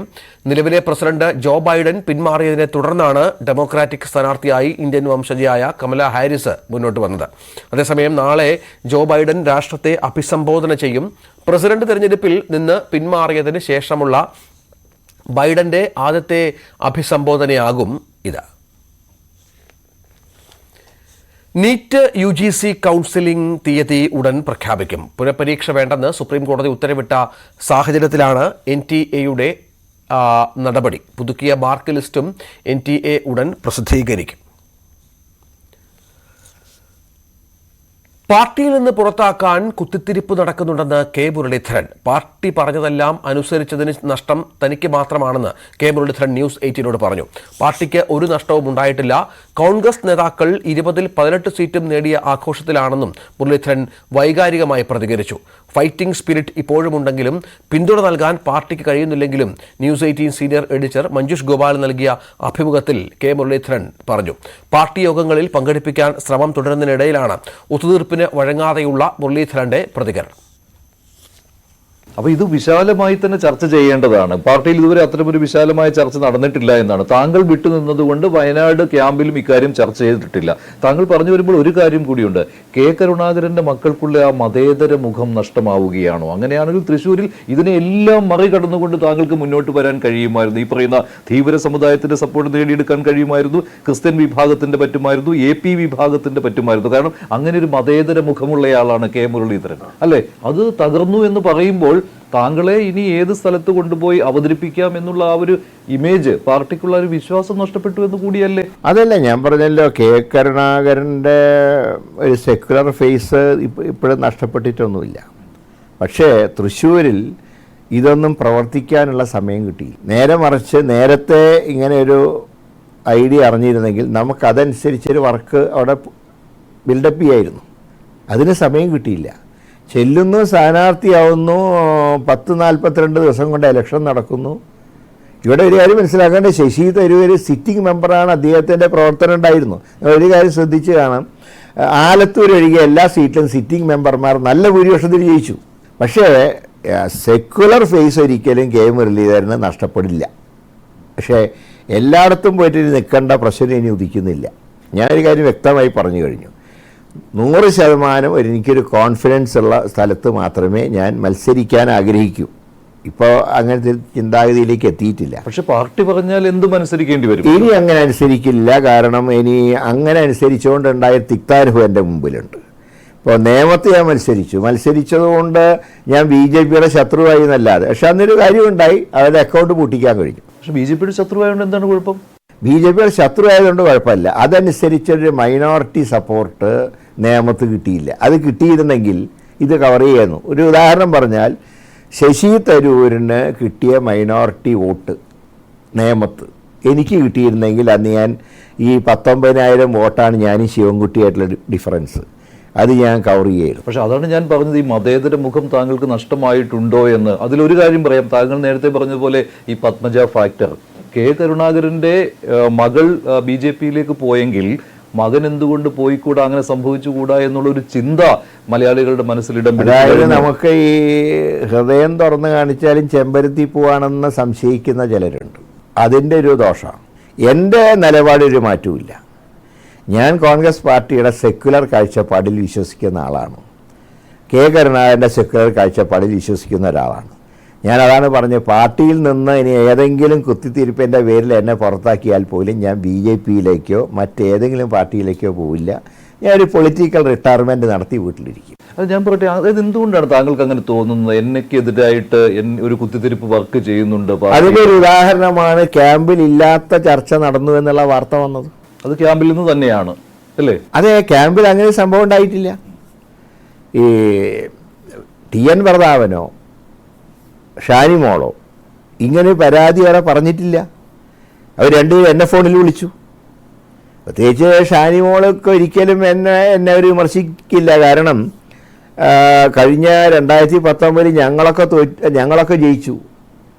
ഞങ്ങൾ നിന്ന മുഴുവൻ സ്ഥാനാർത്ഥികളും ജയിക്കുകയും ഷാനിമോൾ മാത്രം തോൽക്കുകയും ചെയ്തപ്പോൾ അന്ന് അവരെ ആദ്യം ഫോണിൽ വിളിച്ച് ആശ്വസിപ്പിച്ച ആൾ ഞാനാണ്. കാരണം ഞാൻ ജയിച്ചവരെ വിളിച്ച് കൺഗ്രാജുലേറ്റ് അല്ല ചെയ്തത്. ഞങ്ങളോടൊപ്പം നിന്ന് സ്ഥാനാർത്ഥിയായി ഞങ്ങളോടൊപ്പം ലോക്സഭയിൽ വരേണ്ട ഒരു സഹോദരി തോറ്റുപോയപ്പോൾ ഞാൻ അവരെ ഫോണിൽ വിളിച്ച് ആശ്വസിപ്പിച്ചു. അങ്ങനെ ഒരു ആശ്വാസവാക്ക് താങ്കൾക്ക് ഇത്തവണ കിട്ടിയോ? KPC പ്രസിഡന്റ് എൻ്റെ വീട്ടിൽ വന്നു. രാഹുൽ ഗാന്ധി എന്നെ ഫോണിൽ വിളിച്ചു. VD സതീശനും KC വേണുകാലൊക്കെ ഫോണിൽ വിളിച്ചു. അത് വിളിച്ചിട്ടില്ല എന്ന് ഞാൻ പറയില്ല. പക്ഷേ ആ ക്യാമ്പിൽ നിന്ന് പുറത്തു വന്ന ആ വാർത്തയുണ്ടല്ലോ, അതെന്തായാലും ക്യാമ്പിൽ പങ്കെടുത്ത ആളുകളിൽ നിന്ന് തന്നെ പുറത്തു വരികയുള്ളൂ, സംശയമില്ലാത്ത കാര്യമാണല്ലോ. അങ്ങനെയാണെങ്കിൽ ആ പുറത്തു വന്ന വാർത്ത അത് ചർച്ച ചെയ്യണം എന്നുള്ള ഉദ്ദേശ്യവും അവർക്കുണ്ട്. കാരണം എന്തുകൊണ്ട് K മുരളീധരൻ ഇങ്ങനെ പാർട്ടിയെ ധിക്കരിച്ച് നടക്കുന്നു? അദ്ദേഹം ഇന്ന സ്ഥലത്തെ മത്സരിക്കുമെന്ന് ഇനി എന്തിന് വാശി പിടിക്കുന്നു? പാർട്ടിയുടെ ക്യാമ്പ് ബഹിഷ്കരിച്ച് അദ്ദേഹം നടക്കുന്നു തുടങ്ങി ഞാൻ പറയാം, എല്ലാം കൊണ്ട് നഷ്ടം ഉണ്ടായത് ആർക്കാ? ഇതിൽ ഈ പാർട്ടി പറഞ്ഞ എല്ലാം ഞാൻ അനുസരിച്ചു, പാർട്ടി പറഞ്ഞ സ്ഥലത്ത് പോയിട്ടൊക്കെ മത്സരിച്ചു. പക്ഷേ നഷ്ടമുണ്ടായത് K മുരളീധരന് മാത്രമാണ്, പാർട്ടിക്ക് നഷ്ടം ഉണ്ടായിട്ടില്ല. പാർട്ടി ഇലക്ഷനിൽ 20-18 ജയിച്ചതിൻ്റെ ആഘോഷമാണ് പാർട്ടിയിൽ, നേതാക്കൾക്ക് ആഘോഷമാണ്. പക്ഷേ ഒന്നുമില്ലാത്ത ഒരാളായിട്ട് മാറിയത് K മുരളീധരനല്ലേ. അതുകൊണ്ട് ഞാൻ ഒറ്റ കാര്യം പറഞ്ഞുള്ളൂ, മത്സരിക്കണം, എവിടെയെങ്കിലും പോയി മത്സരിക്കണം എന്ന് പാർട്ടി പറഞ്ഞാൽ ഞാൻ അതിനില്ല. ഞാൻ ഈ മത്സരിക്കേണ്ടതാണ് പാർട്ടി പറയുന്നതെങ്കിൽ സന്തോഷം. ഇതുവരെ എല്ലാവരും പറഞ്ഞിരുന്നത്, താങ്കൾ ഉൾപ്പെടെ, പാർട്ടി ഏത് സീറ്റ് പറയുന്നു അവിടെ ഞാൻ മത്സരിക്കും എന്നുള്ളതാണ്. സംശയമില്ലല്ലോ. എപ്പോഴും നമ്മൾ ഈ തെരഞ്ഞെടുപ്പ് അടുത്തിരിക്കുമ്പോൾ ഇന്നയാൾ ഇന്ന സീറ്റിൽ മത്സരിക്കും, ശരിയല്ലേ എന്ന് ചോദിക്കുമ്പോൾ അവർ പറയുന്നത് എന്താണ്? താങ്കളും അങ്ങനെ ആയിരിക്കുമല്ലോ. ഹൈക്കമാൻഡ് പറയുന്നത് അനുസരിക്കും ഇല്ലേ? KPCC തീരുമാനിക്കുന്ന ആ ലിസ്റ്റ് വരുമ്പോൾ അതേത് സീറ്റാണോ അത് ഞാൻ അംഗീകരിക്കും എന്നാണ്. അതല്ലേ അച്ചടക്കമുള്ള ഒരു പാർട്ടി. ഇനി അച്ചടക്കം ഞാൻ പാലിക്കും, പക്ഷേ മത്സരിക്കാൻ എനിക്ക് സാധ്യമല്ല. അച്ചടക്കവും മത്സരവും വ്യത്യാസമുണ്ട്. അല്ലാതെ പാർട്ടി പറയാൻ ഇന്ന സ്ഥലത്ത് പോയിട്ട് നാളെ പയ്യന്നൂര് മത്സരിക്കാൻ പറഞ്ഞാൽ എന്താ റിസൾട്ട് എന്ന് എല്ലാവർക്കും അറിയാലോ. മട്ടന്നൂര് മത്സരിക്കാൻ പറഞ്ഞാലത്തെ റിസൾട്ട് അറിയാലോ. ഇനി അങ്ങനത്തെ പരീക്ഷണം വേണ്ട. പാർട്ടിക്ക് ഒരു 40% ഫൈറ്റിംഗ് ചാൻസ്, ഞാൻ 100% ഒരിക്കലും ഞാൻ പറയില്ല. ഇപ്പോഴും ഫൈറ്റ് ജയിക്കാനുള്ള ആരോഗ്യം എനിക്കുണ്ട്, ദൈവം സഹായിച്ച്. അതുകൊണ്ടാണല്ലോ ഞാൻ പറയുന്നത്, രാജ്യസഭ ഒരിക്കലും ഞാൻ ചോദിക്കാത്ത ഒരാളാണ്, നാളെയും ഞാൻ ചോദിക്കില്ല. കാരണം അങ്ങനെ ആയിട്ട് കാര്യമില്ലല്ലോ, ഫൈറ്റ് വേണം ജയിക്കാൻ. പക്ഷെ താങ്കളുടെ ഫൈറ്റിംഗ് സ്പിരിറ്റ് അത് അംഗീകരിക്കാൻ പാർട്ടിക്ക് ഇപ്പോഴും കഴിയുന്നില്ല അല്ലേ? താങ്കൾ ഇങ്ങനെ ഓടിക്കുകയാണ് അങ്ങോട്ടും ഇങ്ങോട്ടും. അതാ പറയുന്നത്, ആ ഫൈറ്റിംഗ് ചാൻസ് പാർട്ടിക്ക് വേണ്ടി ഉപയോഗിക്കുമ്പോൾ അതനുസരിച്ചിട്ടുള്ള ഒരു കരുത്ത് നമുക്ക് നൽകേണ്ടത് പാർട്ടിയാണ്. പക്ഷേ ദൗർഭാഗ്യവശാൽ ഇപ്പം അത് കാണുന്നില്ല. അല്ല, അതെന്തുകൊണ്ടാണ്? അത് ഞാൻ അതിനെക്കുറിച്ച് കൂടുതൽ അന്വേഷിക്കുന്നത്. ഞാൻ പറഞ്ഞല്ലോ, ഒരിക്കൽ ഞാൻ രണ്ട് കാര്യം ഞാൻ ഉറപ്പിച്ച് പറയുന്നുള്ളൂ. ഒന്ന്, ഒരു കാരണവശാലും ഞാൻ പാർട്ടി വിട്ടു പോവില്ല. രണ്ട്, ഇനി പാർട്ടി എന്നെ ഉപേക്ഷിക്കുകയാണെങ്കിലും ഞാൻ സ്വസ്ഥം ഗൃഹഭരണം എന്നുള്ള ആ രീതിയിലേക്ക് ഞാൻ പോകും. ഈ രണ്ട് കാര്യത്തിലും എൻ്റെ തീരുമാനം ഉറച്ചതാണ്. ഈ എന്താണ് ഇന്ന് പ്രശ്നം എന്ന് പറഞ്ഞാൽ, താങ്കൾ ഇങ്ങനെ കാര്യങ്ങൾ പറയുമ്പോഴേക്കും താങ്കൾക്കെതിരെയുള്ള വിമർശനങ്ങൾ ഈ പാർട്ടി നേതാക്കൾ പറയുമ്പോൾ കൊണ്ടിയെന്ന് എത്തിക്കുന്നത് താങ്കൾ പാർട്ടിയിൽ നിന്ന് പോയതിനു ശേഷം തിരിച്ചു വന്നയാളാണ്, ഇപ്പോൾ പഴയ കാര്യങ്ങൾ വീണ്ടും താങ്കൾ ആവർത്തിച്ചു തുടങ്ങി എന്നുള്ള രീതിയിലാണ്. കാരണം പാർട്ടി പറയുന്നത് കേൾക്കാതിരിക്കുക, പാർട്ടിക്കെതിരെ കാര്യങ്ങൾ പറയുക, സ്വയം തോറ്റതിന് മറ്റുള്ളവരെ കുറ്റപ്പെടുത്തുക. ഇങ്ങനെ ഞാൻ പറയുന്നത്, ഞാൻ ആരെങ്കിലും കുറ്റപ്പെടുത്തിയോ തോറ്റപ്പോൾ? ഞാൻ ഏതെങ്കിലും വ്യക്തിയെ കുറ്റപ്പെടുത്തി? പക്ഷെ പാർട്ടിയുടെ മിഷനറി വർക്ക് ചെയ്തില്ല എന്ന് താങ്കൾ തീർച്ചയായിട്ടും അതൊരു നമ്മൾ മനസ്സിലാക്കേണ്ട കാര്യമല്ലേ. പാർട്ടിയുടെ മിഷനറി പാർട്ടി സ്ഥാനാർത്ഥിയെ വിജയിപ്പിക്കാൻ വർക്ക് ചെയ്യാത്തത് അതൊരു അച്ചടക്കലംഘനാണോ? നാളെ ആര് ചെന്നാലും ഈ സംഭവം ഉണ്ടാവില്ലേ? പാർട്ടിയുടെ മിഷനറി പ്രവർത്തിക്കാത്ത സന്ദർഭം വന്നാൽ ലോക്സഭ പോലെയല്ല പഞ്ചായത്ത്, നിയമസഭ, പഴയ അനുഭവങ്ങളില്ലേ? അത് തന്നെയല്ലേ പാർട്ടിയിലും പറയുന്നപ്പോൾ.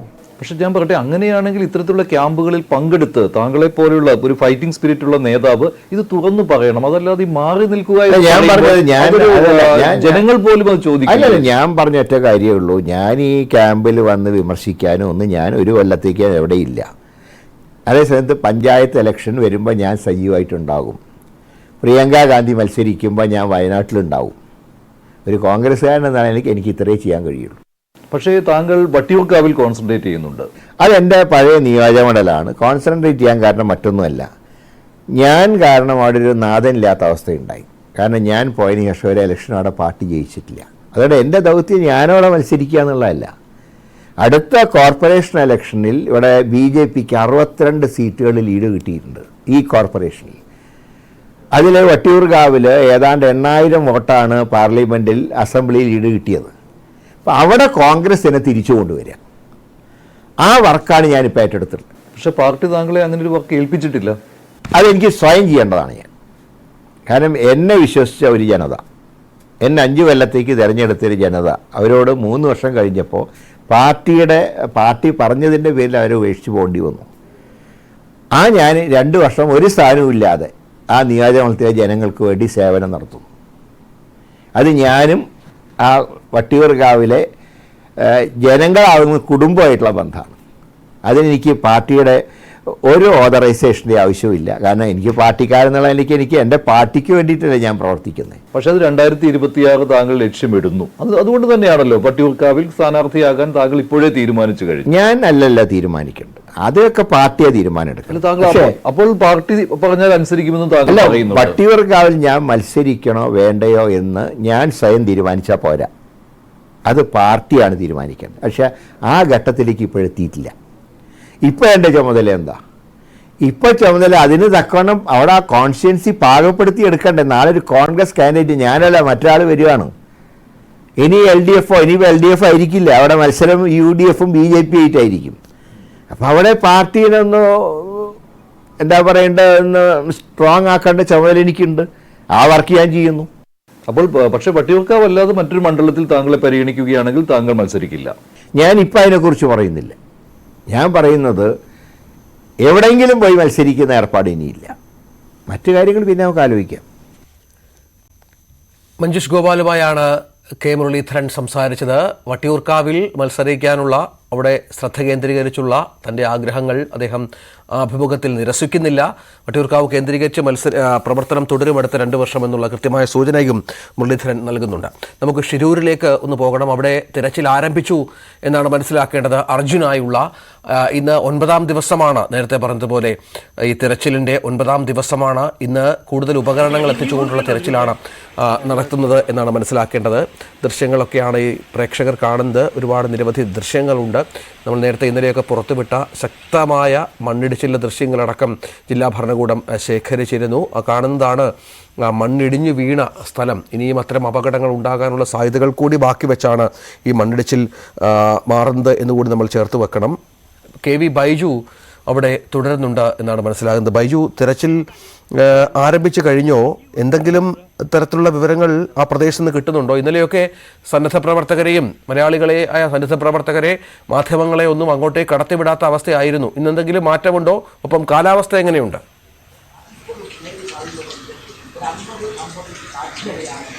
രഞ്ജിത്തെ, തിരച്ചിൽ ഇപ്പോൾ ആരംഭിച്ചിരിക്കുന്നു എന്ന വിവരമാണ് നമ്മൾക്ക് ലഭിക്കുന്നത്. എന്തായാലും കാലാവസ്ഥ വളരെ പ്രതികൂലമാണ്, ശക്തമായ മഴയാണ്. ഞാനിപ്പോൾ ഇത്തരത്തിൽ ഈ സ്ഥലത്ത് നിൽക്കുന്നത് തന്നെ പുറത്ത് അത്രത്തോളം ശക്തമായ മഴയാണ്. കുട പിടിച്ചു പോലും നിൽക്കാൻ കഴിയാത്ത രീതിയിലുള്ള മഴ. കഴിഞ്ഞ ദിവസങ്ങളിലെല്ലാം അത്ര മഴ തന്നെയായിരുന്നു. എന്തായാലും ഇന്ന് വലിയ പ്രതീക്ഷയുടെ ദിനമാണ്. കാരണം ഇന്ന് അത്തരത്തിലുള്ള അത്യാധുനിക സംവിധാനങ്ങൾ ശിരൂരിൽ എത്തിയിട്ടുണ്ട്. ആ സംവിധാനങ്ങളൊക്കെ ഉപയോഗിച്ചുള്ള തിരച്ചിലാണ്. അതുകൊണ്ട് തന്നെ വലിയ പ്രതീക്ഷയുണ്ട്. അർജുനിലേക്ക് എത്താൻ പറ്റും. അതുപോലെ തന്നെ ഇവിടെ കാണാതായ മറ്റു രണ്ടുപേരുണ്ട്, അവരിലൊക്കെ എത്താൻ പറ്റും. പ്രധാനമായും ഈ അർജുന്റെ വലിയ ലോറി, ആ ലോറി കണ്ടെത്തുക എന്നതാണ് ഇതിൽ ഏറ്റവും പ്രധാനം. ലോറിക്കകത്ത് അർജുൻ ഉണ്ടാകുമെന്ന പ്രതീക്ഷ തന്നെയാണ് ഈ രക്ഷാപ്രവർത്തകരും ഒപ്പം കുടുംബങ്ങളും ഒക്കെ പങ്കുവെക്കുന്നത്. എന്തായാലും ഈ അർജുനെ പോലെ തന്നെ ഇവിടെ കാണാതായ ശരവൺ, അതായത് തമിഴ്നാട് നാട്ടക്കൽ സ്വദേശിയാണ്. ആ അപകടം നടക്കുന്നതിന് തൊട്ട് മുൻപ്, അതായത് 7:36 ശരവണൻ തന്റെ ഭാര്യയെ വിളിച്ചിരുന്നു. തനിക്ക് വിശക്കുന്നു, അതുകൊണ്ട് തന്നെ താൻ ഭക്ഷണം കഴിക്കാൻ, ചായ കുടിക്കാൻ പോകുന്നു എന്ന് പറഞ്ഞ് ഇപ്പോൾ അപകടം നടന്നതിന് തൊട്ട് എതിർവശത്തുമുള്ള ആ ചായക്കടയിലേക്ക് അദ്ദേഹം പോയിരുന്നു. അത് വീട്ടുകാരെ വിളിച്ചു പറഞ്ഞിരുന്നു. ആ സമയത്താണ് 8:30 വലിയ അപകടമുണ്ടായത്. അങ്ങനെ ശരവണനെ കാണാതായി. ഈ ശരവണനെ കാണാതായിട്ടും 9 നാൾ. അർജുനെ പോലെ തന്നെ ഏറ്റവും പ്രധാനമാണ് ശരവണനും. നമുക്ക് എല്ലാവർക്കും അത്തരത്തിൽ കാണാതായവരെല്ലാം പ്രധാനം തന്നെ. അവരുടെ കുടുംബം കഴിഞ്ഞ കുറെ ദിവസങ്ങളായി ഇവിടെ ഇത്തരത്തിലെത്തി ശരവണനായി കാത്തിരിക്കുന്നു. ആദ്യമൊക്കെ 1-2 ദിവസം ഈ ജില്ലാ ഭരണകൂടത്തേക്ക് സമീപിക്കുമ്പോൾ അവരെ കേൾക്കാൻ പോലും അവർ തയ്യാറായിരുന്നില്ല. പിന്നീട് അർജുൻ കാണാതായി എന്ന വിവരം പുറത്തു വരികയും അർജുനെ കുറിച്ചുള്ള തെരച്ചിൽ ഊർജിതമാക്കണമെന്ന സമ്മർദ്ദമേറുകയും ചെയ്തപ്പോൾ ആണ് ജില്ലാ ഭരണകൂടം ഉണർന്ന് പ്രവർത്തിച്ചത്. എന്തായാലും ശരവണന്റെ കുടുംബം ഇപ്പോൾ ന്യൂസ് 18നോടൊപ്പം ചേരുന്നു. അതിന്റെ കൂടുതൽ വിവരങ്ങൾ അവർ പറയും. ആ ദൃശ്യം, ടാങ്കർ ലോറി ശരവണൻ നിർത്തുന്ന ദൃശ്യം, ഈ അപകടം നടന്നതിന് തൊട്ട് പിന്നാലെ വന്ന ഒരു ലോറി ഡ്രൈവർ പകർത്തിയ ദൃശ്യമാണ്. അതിൽ ശരവണൻ യാത്ര ചെയ്ത ആ ടാങ്കർ ലോറി കാണാം. ടാങ്കർ ലോറി അവിടെ അരികിൽ പാർക്ക് ചെയ്ത് തൊട്ട് എതിർവശത്തുള്ള ചായക്കടയിലേക്ക് പോയി ഇത്തരത്തിൽ ചായ കുടിക്കാൻ വേണ്ടി പോവുകയായിരുന്നു. തനിക്ക് വിശക്കുന്നു, അതുകൊണ്ട് താൻ ഇവിടെ നിർത്തുന്നു വാഹനം. താൻ ചായ കുടിച്ചതിന് ശേഷം യാത്ര തുടരും എന്ന് പറഞ്ഞ ഒരു മനുഷ്യൻ, ആ മനുഷ്യനെയും കാണാതായിട്ടുണ്ട്. ഈ മണ്ണിനടിയിൽ അദ്ദേഹവും ഉണ്ട്. ഏതായാലും അവരുടെ കുടുംബവും ചേരുന്നുണ്ട്. അവരുടെ കുടുംബത്തിന്റെ ദുഃഖത്തിനൊപ്പം നമുക്കും പങ്കുചേരേണ്ടതുണ്ട്. അവർക്കായും പ്രാർത്ഥന വേണ്ടതുണ്ട്. ശരവണന്റെ ബന്ധു തന്നെ നമ്മോടൊപ്പം ചേരുന്നു. അവരുടെ അച്ഛനും അമ്മയും തൊട്ടടുത്ത് എനിക്ക് സമീപത്തുള്ള ഒരു ഹോട്ടലിൽ കഴിഞ്ഞ ദിവസങ്ങളിലായി താമസമുണ്ട്. അവർ വളരെ ക്ഷീണിതരാണ്. അതുകൊണ്ട് തന്നെ അവർക്ക് വരാൻ പറ്റിയില്ല. അവരുടെ കുടുംബം നമ്മോടൊപ്പം ചേരുന്നു. എന്ന് சொல்லுமா? நான் நாமக்கல்லேருந்து வந்திருக்கிறேங்க. சரவணனோட மாமா, தங்கச்சி வீட்டுக்காரரு. நான் இப்போ 7 நாள் ஆச்சு. வியாழன் வந்ததுன்னா வியாழனோட 7 நாள் ஆச்சு. இதுவரை சரவணன் எந்த ஒரு இதுவுமே கிடைக்கல.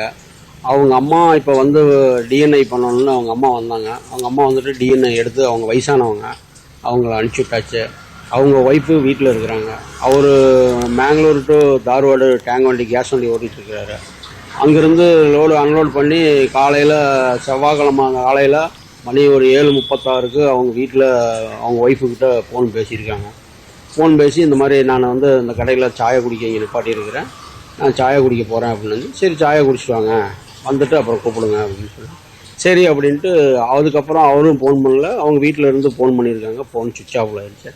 உடனே எங்களுக்கு செய்தியில் அது இதுலேன்னு தகவல் கிடச்சி அதுக்கப்புறம் ஓனர் எங்களுக்கு கூப்பிட்டு சொன்னாங்க, வாங்க போகலாம் அப்படின்னு. அப்புறம் புதன்கிழமை காலையில் கிளம்பி இங்கே வியாழக்கிழமை காலையில் அடுத்த நாள் மறுபடியும் புதன்கிழமை காலையில் கிளம்பி வியாழக்கிழமை காலையில் இதுவரையும் ஓனரும் நம்ம கூட தான் இருந்து எல்லாம் கம்ப்ளைண்ட்லாம் ஸ்டேஷனில் கம்ப்ளைண்ட் கொடுத்துருங்க. போலீஸ் அவங்க எல்லாம் கண்டுபிடிச்சி தரேன்.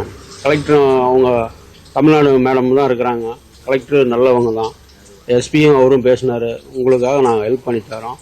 நாங்கள் என்ன பணியோ அந்த பணியை நாங்கள் பார்த்துக்கிட்டு தான் இருக்கிறோம். நீங்கள் பயப்பட தேவையில்ல. பாடி இனிமேல் கிடைக்கிறது டிஎன்ஐ பண்ணி தான் கையில் தர முடியும். இவ்வளோ நாள் ஆனதுக்கு தண்ணியில் எல்லாம் பாடி இதாயிரும். அதனால் டிஎன்ஐ பண்ணி தான் உங்களுக்கு கொடுக்க முடியும்.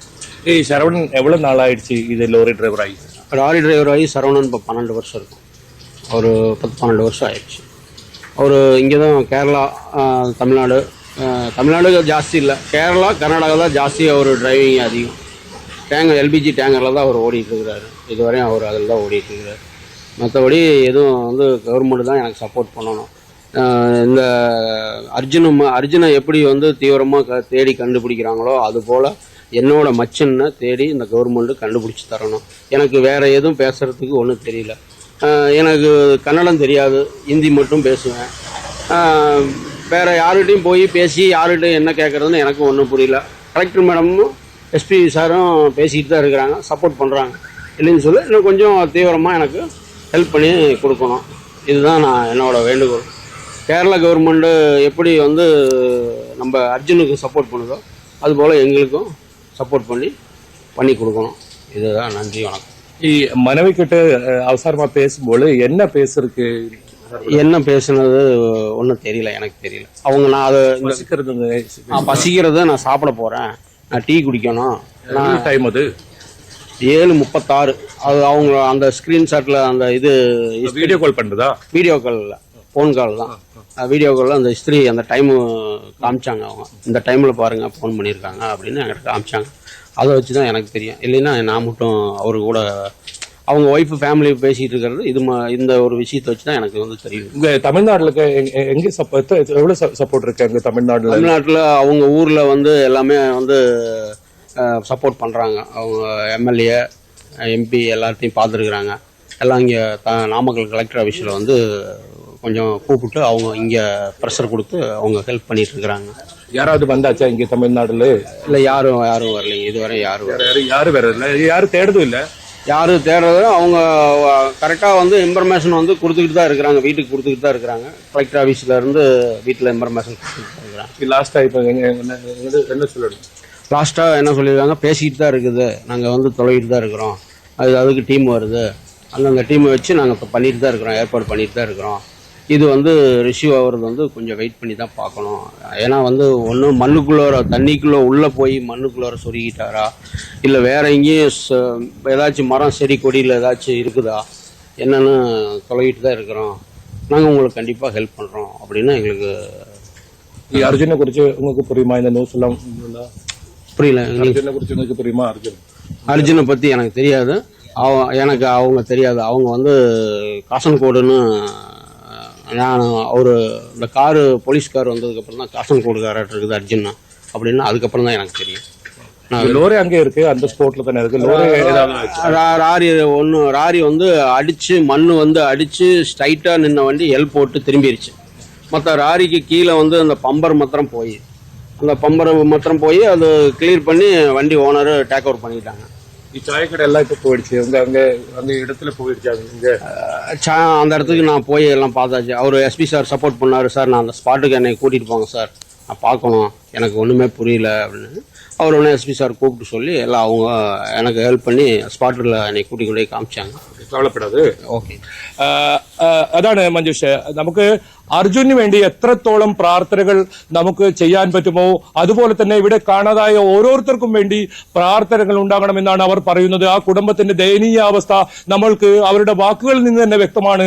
ശരവണന്റെ കുടുംബമാണ് ബൈജുവിനോട് സംസാരിച്ചത്. ബൈജു, ഈ ശരവണൻ അവിടെ ഈ സമയത്ത് ഈ സമാനമായ സമയത്ത് തന്നെ കാണാതായ ഒരാളാണ്. മറ്റ് കൂടുതൽ ആളുകൾ ഉണ്ടാകുമല്ലോ ഇതുമായി ബന്ധപ്പെട്ട്. ഒരുപാട് ആളുകൾ, ഈ ചില ആളുകളെ കുറിച്ച് ഇനിയും വിവരം കിട്ടാനുണ്ട്, ലോറികളെ കുറിച്ച് വിവരങ്ങൾ ശേഖരിക്കാനുണ്ട്. അതിലൊക്കെ നമ്മുടെ ഈ അർജുന്റെ കാര്യത്തിൽ ഉണ്ടാകുന്ന ഒരു കാര്യക്ഷമത, തിരച്ചിലിലും മറ്റും ചില പരാതികൾ ഉണ്ട് എങ്കിൽ പോലും അത് മറ്റുള്ളവരുടെ കാര്യത്തിൽ ഉണ്ടാകുന്നില്ല എന്ന പരാതിയാണോ അവർക്കുള്ളത്? എന്താണ് അവർ വ്യക്തമാക്കാൻ ശ്രമിക്കുന്നത്? മറ്റാരെക്കുറിച്ചാണ് ഇനിയും കൂടുതൽ വിവരങ്ങൾ ലഭ്യമാകാനുള്ളത്?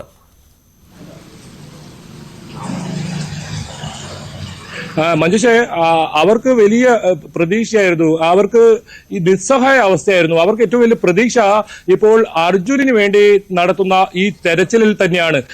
അർജുനന് വേണ്ടി നടത്തുന്ന തെരച്ചിലിൽ തന്റെ അവരുടെ ശരവണനെ കൂടി അവർ തിരിച്ചു കിട്ടും, അല്ലെങ്കിൽ ശരവണനെ അവസാനമായി ഒന്ന് കാണാൻ പറ്റും എന്നൊരു പ്രതീക്ഷയാണ് ആ കുടുംബം ഇവിടെ ഇത്രയും ദിവസം കഴിയുന്നത്. തുടക്കത്തിൽ ഇവർക്ക് ഇതേക്കുറിച്ചുള്ള വലിയ വിവരങ്ങളൊന്നും ഇവർക്ക് ഇവിടെ നിന്നും ലഭിച്ചിരുന്നില്ല.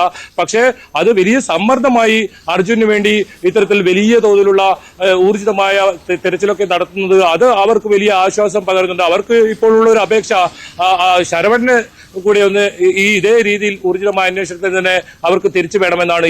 ഇവരുടെ അമ്മ വയസ്സായ ഒരു ആളാണ്. ആ അമ്മയുടെ DNA പരിശോധന ഇപ്പോൾ ഇവിടെ എടുത്തു വെച്ചിട്ടുണ്ട്. അവർ ഇപ്പോൾ നാട്ടിലേക്ക് മടങ്ങി. അവർക്ക് അസുഖമൊക്കെ ഉള്ളതാണ്. ഇപ്പോൾ അവരുടെ 3-4 ബന്ധുക്കളാണ് ഇപ്പോൾ ഇവിടെ ഉള്ളത്, ഈ ദിവസങ്ങളിലെല്ലാം തന്നെ ഉള്ളത്. അവർ ഓരോ ദിവസവും ഈ സ്ഥലത്ത് പോയി നിസ്സഹായ അവസ്ഥരായ ഒരു സാഹചര്യം തന്നെയാണ്. എന്തായാലും വളരെ സങ്കടകരമായ ഒരു അവസ്ഥ തന്നെയാണ് അവരുടേതും. ഓരോ ജീവനും വിലപ്പെട്ടതാണ്. അതുകൊണ്ട് തന്നെ ഏതെങ്കിലും തരത്തിൽ ഈ തിരച്ചിൽ ഇവർക്കും വേണ്ടിയുള്ള തിരച്ചിലാണ്, അത് തുടരുക തന്നെ വേണം. എന്തായാലും ഈ ദൃശ്യത്തിൽ വ്യക്തമാണ് ആ ശരവണൻ ഓടിച്ചിരുന്ന ആ ടാങ്കർ ലോറി ആ ദൃശ്യത്തിൽ കാണാം. അതിന്റെ മുൻവശമാണ് അതിന്റെ ഒരു ചെറിയ ഭാഗം ഇടിച്ച് അത് ഒരു തിരിച്ച് വരുന്ന സാഹചര്യം ഉണ്ടായി. ഈ ശരവണൻ താൻ വിശക്കുന്നു എന്ന് ഭാര്യയോട് പറയുന്നു. 7:36 ഇത്തരത്തിൽ കോൾ വിളിച്ചത്. ആ കോൾ ലിസ്റ്റിൽ അത് ഉണ്ട് എന്നാണ് ആ കുടുംബം പറയുന്നത്. അതിനുശേഷം ആ ഹോട്ടലിലെ ചായക്കടയ്ക്ക് പോവുകയായിരുന്നു. പിന്നീട് ആ ചായക്കട തന്നെ അവിടെ കാണാനില്ല. ആ ചായക്കടയിൽ ഉണ്ടായിരുന്ന 7 പേരാണ് മരണപ്പെടുന്ന സാഹചര്യം ഉണ്ടായത്. എന്തായാലും ഇന്നത്തെ തിരച്ചിൽ വലിയ പ്രതീക്ഷയുണ്ട് മഞ്ജുഷേ. കാരണം ഇന്ന് അത്യാധുനിക സംവിധാനങ്ങൾ എത്തുന്നു, വലിയ തോതിലുള്ള തിരച്ചിൽ ആരംഭിക്കുന്നു. മാത്രമല്ല ഇന്നലെ സോണാർ സിഗ്നലിൽ ഒരു വലിയ ലോഹവസ്തു കണ്ടെത്തിയിട്ടുണ്ട്. ആ ഇടത്താണ് ഇന്ന് പരിശോധന നടത്തുന്നത്. അത് അർജുന്റെ ലോറിയാകാം എന്നൊരു നിഗമനമുണ്ട്. പക്ഷേ അതേസമയത്ത് അവിടെ വലിയൊരു ടവർ ഇത്തരത്തിൽ പുഴയിൽ പതിച്ചിരുന്നു. ആ ടവറാണോ അതോ അർജുന്റെ ലോറിയാണോ എന്നതാണ് ഇന്ന് സ്ഥിരീകരിക്കേണ്ടത്. നിർണായക ദിവസമാണ് ഇന്ന്. 9ാം നാൾ എത്തിയിരിക്കുന്നു. ഇനിയെങ്കിലും അർജുനെ കണ്ടെത്തണം എന്ന ആവശ്യം തന്നെയാണ് ഉയരുന്നത്. അർജുനുമായി ബന്ധപ്പെട്ട തിരച്ചിൽ ഇന്ന് ആരംഭിച്ചിട്ടുണ്ട് ഇതിനകം തന്നെ എന്നാണ് മനസ്സിലാകുന്നത്. മറ്റൊരാൾ ശരവണനാണ്. ശരവണന്റെ ലോറിയും ശരവണനും ഒലിച്ചു പോയിട്ടുണ്ട്. അപ്പോൾ ശരവണനെ കുറിച്ച് കൂടി ചിന്തിക്കണം ബന്ധപ്പെട്ടവർ എന്നുള്ള ആവശ്യമാണ് ശരവണന്റെ ബന്ധുക്കളുള്ളത്. ഒപ്പം അർജുനായുള്ള തിരച്ചിൽ ഇപ്പോൾ പുരോഗമിക്കുന്നുണ്ട്, കാര്യമായി തന്നെ അവിടെ ആരംഭിച്ചിട്ടുണ്ട് എന്നാണ് വ്യക്തമാകുന്നത്. മറ്റൊരു വാർത്ത നമ്മൾ നേരത്തെ റിപ്പോർട്ട് ചെയ്ത് തിരുവനന്തപുരം നഗരത്തിലെ കാട്ടുപോത്തിന്റെ സാന്നിധ്യമാണ്. അത് ഇപ്പോൾ ദൃശ്യങ്ങളടക്കം ഇപ്പോൾ അതിന്റെ പുറത്തു വന്നിട്ടുണ്ട്. ചിലർ പകർത്തിയ ദൃശ്യങ്ങളാണ് ഇപ്പോൾ ന്യൂസ് 18 പുറത്തുവിടുന്നത്. ടെക്നോ പാർക്കിന് സമീപമാണ് ഈ കാട്ടുപോത്തിനെ കണ്ടതായുള്ള വിവരം ഇപ്പോൾ ലഭ്യമായിട്ടുള്ളത്. നമുക്ക് ദൃശ്യങ്ങളിൽ അത് കാണാം. ടെക്നോ പാർക്കിന്റെ ഫേസ് 4-ൽ വനവകുപ്പ് ഉദ്യോഗസ്ഥർ ഇപ്പോൾ പരിശോധന നടത്തുകയാണ്. ചില ദൃശ്യങ്ങളും ഒപ്പം അതിന്റെ ഫോട്ടോസും ഒക്കെ ഇപ്പോൾ ന്യൂസ് 18-ലൂടെ പ്രേക്ഷകർക്ക് കാണാം, കൃത്യമായി തന്നെ കാണാം. അത് നമുക്ക് ദൃശ്യങ്ങൾ അത് കാട്ടുപോത്താണ് എന്ന് തന്നെയാണ് മനസ്സിലാകുന്നത്. ദൂരെ നിന്നുള്ള ദൃശ്യങ്ങളാണ്. അത് ഏതോ ഒരു കെട്ടിടത്തിന്റെ മുകളിൽ നിന്ന് പകർത്തിയ ദൃശ്യങ്ങളാണ്. പക്ഷേ കാട്ടുപോത്താണ് എന്നാണ് മനസ്സിലാക്കേണ്ടത്. കാട്ടുപോത്തിനെ പോലെ തന്നെയുള്ള ഒരു ജീവിയാണ് ആ ദൃശ്യങ്ങളിൽ കൃത്യമായി തന്നെ കാണുന്നത്. പരിശോധന ഇപ്പോൾ തുടരും. വിനോദ്, ഏതാണ്ട് സ്ഥിരീകരിക്കപ്പെട്ട മട്ടാണോ? വിനോദ് കേൾക്കാമോ? രഞ്ജിത്ത്, കാട്ടുപോത്തെന്ന് തന്നെ സ്ഥിരീകരിച്ചിട്ടുണ്ട്. കഴിഞ്ഞ ദിവസം ആണ് ഇതിന്റെ ഒരു സാന്നിധ്യം കണ്ടെത്തിയത്. ഒരു കാട്ടുപോത്താണ് ഇവിടെ ഈ പ്രദേശത്ത് ഉള്ളതെന്നാണ് നമുക്ക് ആ ദൃശ്യങ്ങളിൽ നിന്ന് മനസ്സിലാക്കാൻ കഴിയുന്നത്. ഇപ്പോൾ ഈ വനം വകുപ്പിന്റെ പരിശോധന ഈ പ്രദേശത്ത് നടക്കുന്നുണ്ട്. ടെക്നോ പാർക്ക് ഫേസ് 4 ആണ്, മംഗലപുരത്ത് ഈ ടെക്നോ പാർക്കിലും അതോടൊപ്പം തന്നെ ആ പരിസരത്തും ഇതിനോട് ചേർന്ന് ജനവാസ മേഖലയുണ്ട്. കുറെ സ്ഥലങ്ങൾ ഈ വനമേഖല പോലെയാണ്. കുറെ സ്ഥലങ്ങൾ കാട് പിടിച്ച സ്ഥലങ്ങളുണ്ട്. അതുകൊണ്ട് തന്നെ ഈ തിരച്ചിൽ ഇപ്പോഴും തുടരുന്നുണ്ട്. ഇപ്പോൾ നമ്മൾ നിൽക്കുന്ന ഈ പ്രദേശത്ത് 2 സംഘങ്ങളായി തിരിഞ്ഞാണ് ഈ കാട്ടുപോത്തിന് വേണ്ടിയുള്ള തിരച്ചിൽ നടത്തുന്നത്. ദൃശ്യങ്ങൾ കാണുമ്പോൾ നമുക്ക് മനസ്സിലാകുന്നത് വലിപ്പമുള്ള കാട്ടുപോത്ത് തന്നെയാണ്. കഴിഞ്ഞ ദിവസം തന്നെ നാട്ടുകാർ ഈ വിവരം, ഇതിന്റെ ഒരു സാന്നിധ്യമുണ്ടെന്നുള്ള വിവരം അറിയിക്കുകയും അതിന്റെ അടിസ്ഥാനത്തിൽ ഫോറസ്റ്റിന്റെ പരിശോധന നടക്കുകയുമാണ്. ടെക്നോ പാർക്കിന്റെ പരിസരത്ത് ഒരു സംഘത്തെ വിന്യസിച്ചിട്ടുണ്ട്. നമ്മൾ അവിടം കടന്നാണ് ഈ മേഖലയിലേക്ക് വന്നത്. ഇവിടെ ജനവാസ മേഖലയാണ്. എന്നാൽ കുറേയധികം പ്രദേശങ്ങൾ വനമേഖല പോലെ അല്ലെങ്കിൽ കാട് പിടിച്ചതുപോലെ എങ്ങനെ വിജനമായ സ്ഥലങ്ങളുണ്ട്. അതുകൊണ്ട് തന്നെ ഇങ്ങനെയുള്ള വന്യമൃഗങ്ങൾ എത്തിയാലും ഇവിടെ വിഹരിക്കാൻ കഴിയുന്ന ഒരു സാഹചര്യമുണ്ട്. പാലോട് നിന്ന് കാട്ടുപോത്ത് എത്തിയെന്നാണ് മനസ്സിലാക്കുന്നത്. കഴിഞ്ഞ ദിവസം പാലോട് വനമേഖലയിൽ നിന്ന് ഇവിടെ നിന്ന് കുറെ ദൂരമുണ്ട്. പക്ഷേ പോത്തങ്കോട് ഉൾപ്പെടെയുള്ള ആ മേഖലകളിലൂടെ ഇവിടേക്ക് എത്തി എന്നാണ് മനസ്സിലാക്കുന്നത്. അങ്ങനെയെങ്കിൽ ഈ ഒറ്റയ്ക്കാണോ കാട്ടുപോത്തെത്തിയത്, മറ്റ് കൂട്ടമായി എത്തി മറ്റ് കാട്ടുപോത്തുകളുണ്ടോ എന്നത് ഉൾപ്പെടെയുള്ള കാര്യങ്ങൾ സംശയമായി അവശേഷിക്കുന്നുണ്ട്. ഈ ദൃശ്യങ്ങളിൽ നമുക്ക് കാണാൻ കഴിയുന്നത് ഒരു കാട്ടുപോത്തിനെയാണ്. എന്നാൽ അങ്ങനെ ഒറ്റയ്ക്ക് മാത്രം ഒരുപക്ഷെ എത്തിയതാവില്ല എന്ന ഒരു സംശയമുണ്ട്. കൂട്ടത്തോടെ അല്ലെങ്കിൽ ഒന്നിൽ കൂടുതൽ എണ്ണം വന്നിട്ടുണ്ടോ, കാടിറങ്ങിയിട്ടുണ്ടോ എന്നതാണ് സംശയമായി അവശേഷിക്കുന്നത്. അങ്ങനെയെങ്കിൽ ഈ കൂട്ടം തെറ്റി ഒരെണ്ണം ഇവിടേക്ക് എത്തുകയും മറ്റ് കാട്ടുപോത്തുകൾ ഏതെങ്കിലും മറ്റ് മേഖലകളിൽ ഉണ്ടാകുമോ എന്ന തരത്തിലുള്ള സംശയങ്ങൾ അവശേഷിക്കുന്നുണ്ട്. അങ്ങനെ ആ കാര്യങ്ങൾ കൂടി ഒരു സംശയമായി അവശേഷിക്കുന്നുണ്ട്. നമുക്ക് ഈ നാട്ടുകാരോട് ചോദിക്കാം, നേരത്തെ ഈ പ്രദേശത്ത് ഇങ്ങനെ കാട്ടുപോത്ത് വന്നിട്ടുണ്ടോ? കാട്ടുപോത്തായിട്ട് ഇറങ്ങിയിട്ടില്ല. ഇപ്പൊ ഇറങ്ങിയിരിക്കുന്നതെന്ന് വെച്ചാല് കാട്ടുപന്നി ഒരുപാടുണ്ട്. നമ്മളിതുപോലെ ഒരു രാത്രി പോകുമ്പോൾ എല്ലാവരെയും കാട്ടുപന്നി ഇടിച്ചിടുന്ന പരിപാടി അതെല്ലാം ഉണ്ടായിരുന്നു. കാട്ടുപന്നി ഒരുപാടുണ്ട്. കാട്ടുപോത്ത് ആദ്യമായിട്ടാണ് നമ്മളിവിടെ ഈ പരിസരത്ത് കാണുന്നത്. ഈ കാട്ടുപോത്ത് നമുക്ക് മനസ്സിലാക്കാൻ കഴിയുന്ന പാലോട് വിതിര ആ മേഖലയാണ്. പാലോട് നിന്നൊക്കെയാണ് വരുന്നതെങ്കിൽ കാട്ടുപോത്ത് എങ്ങനെയാണ് ഇറങ്ങിയെന്ന് ഒരു പിടുത്തവും ഇല്ല.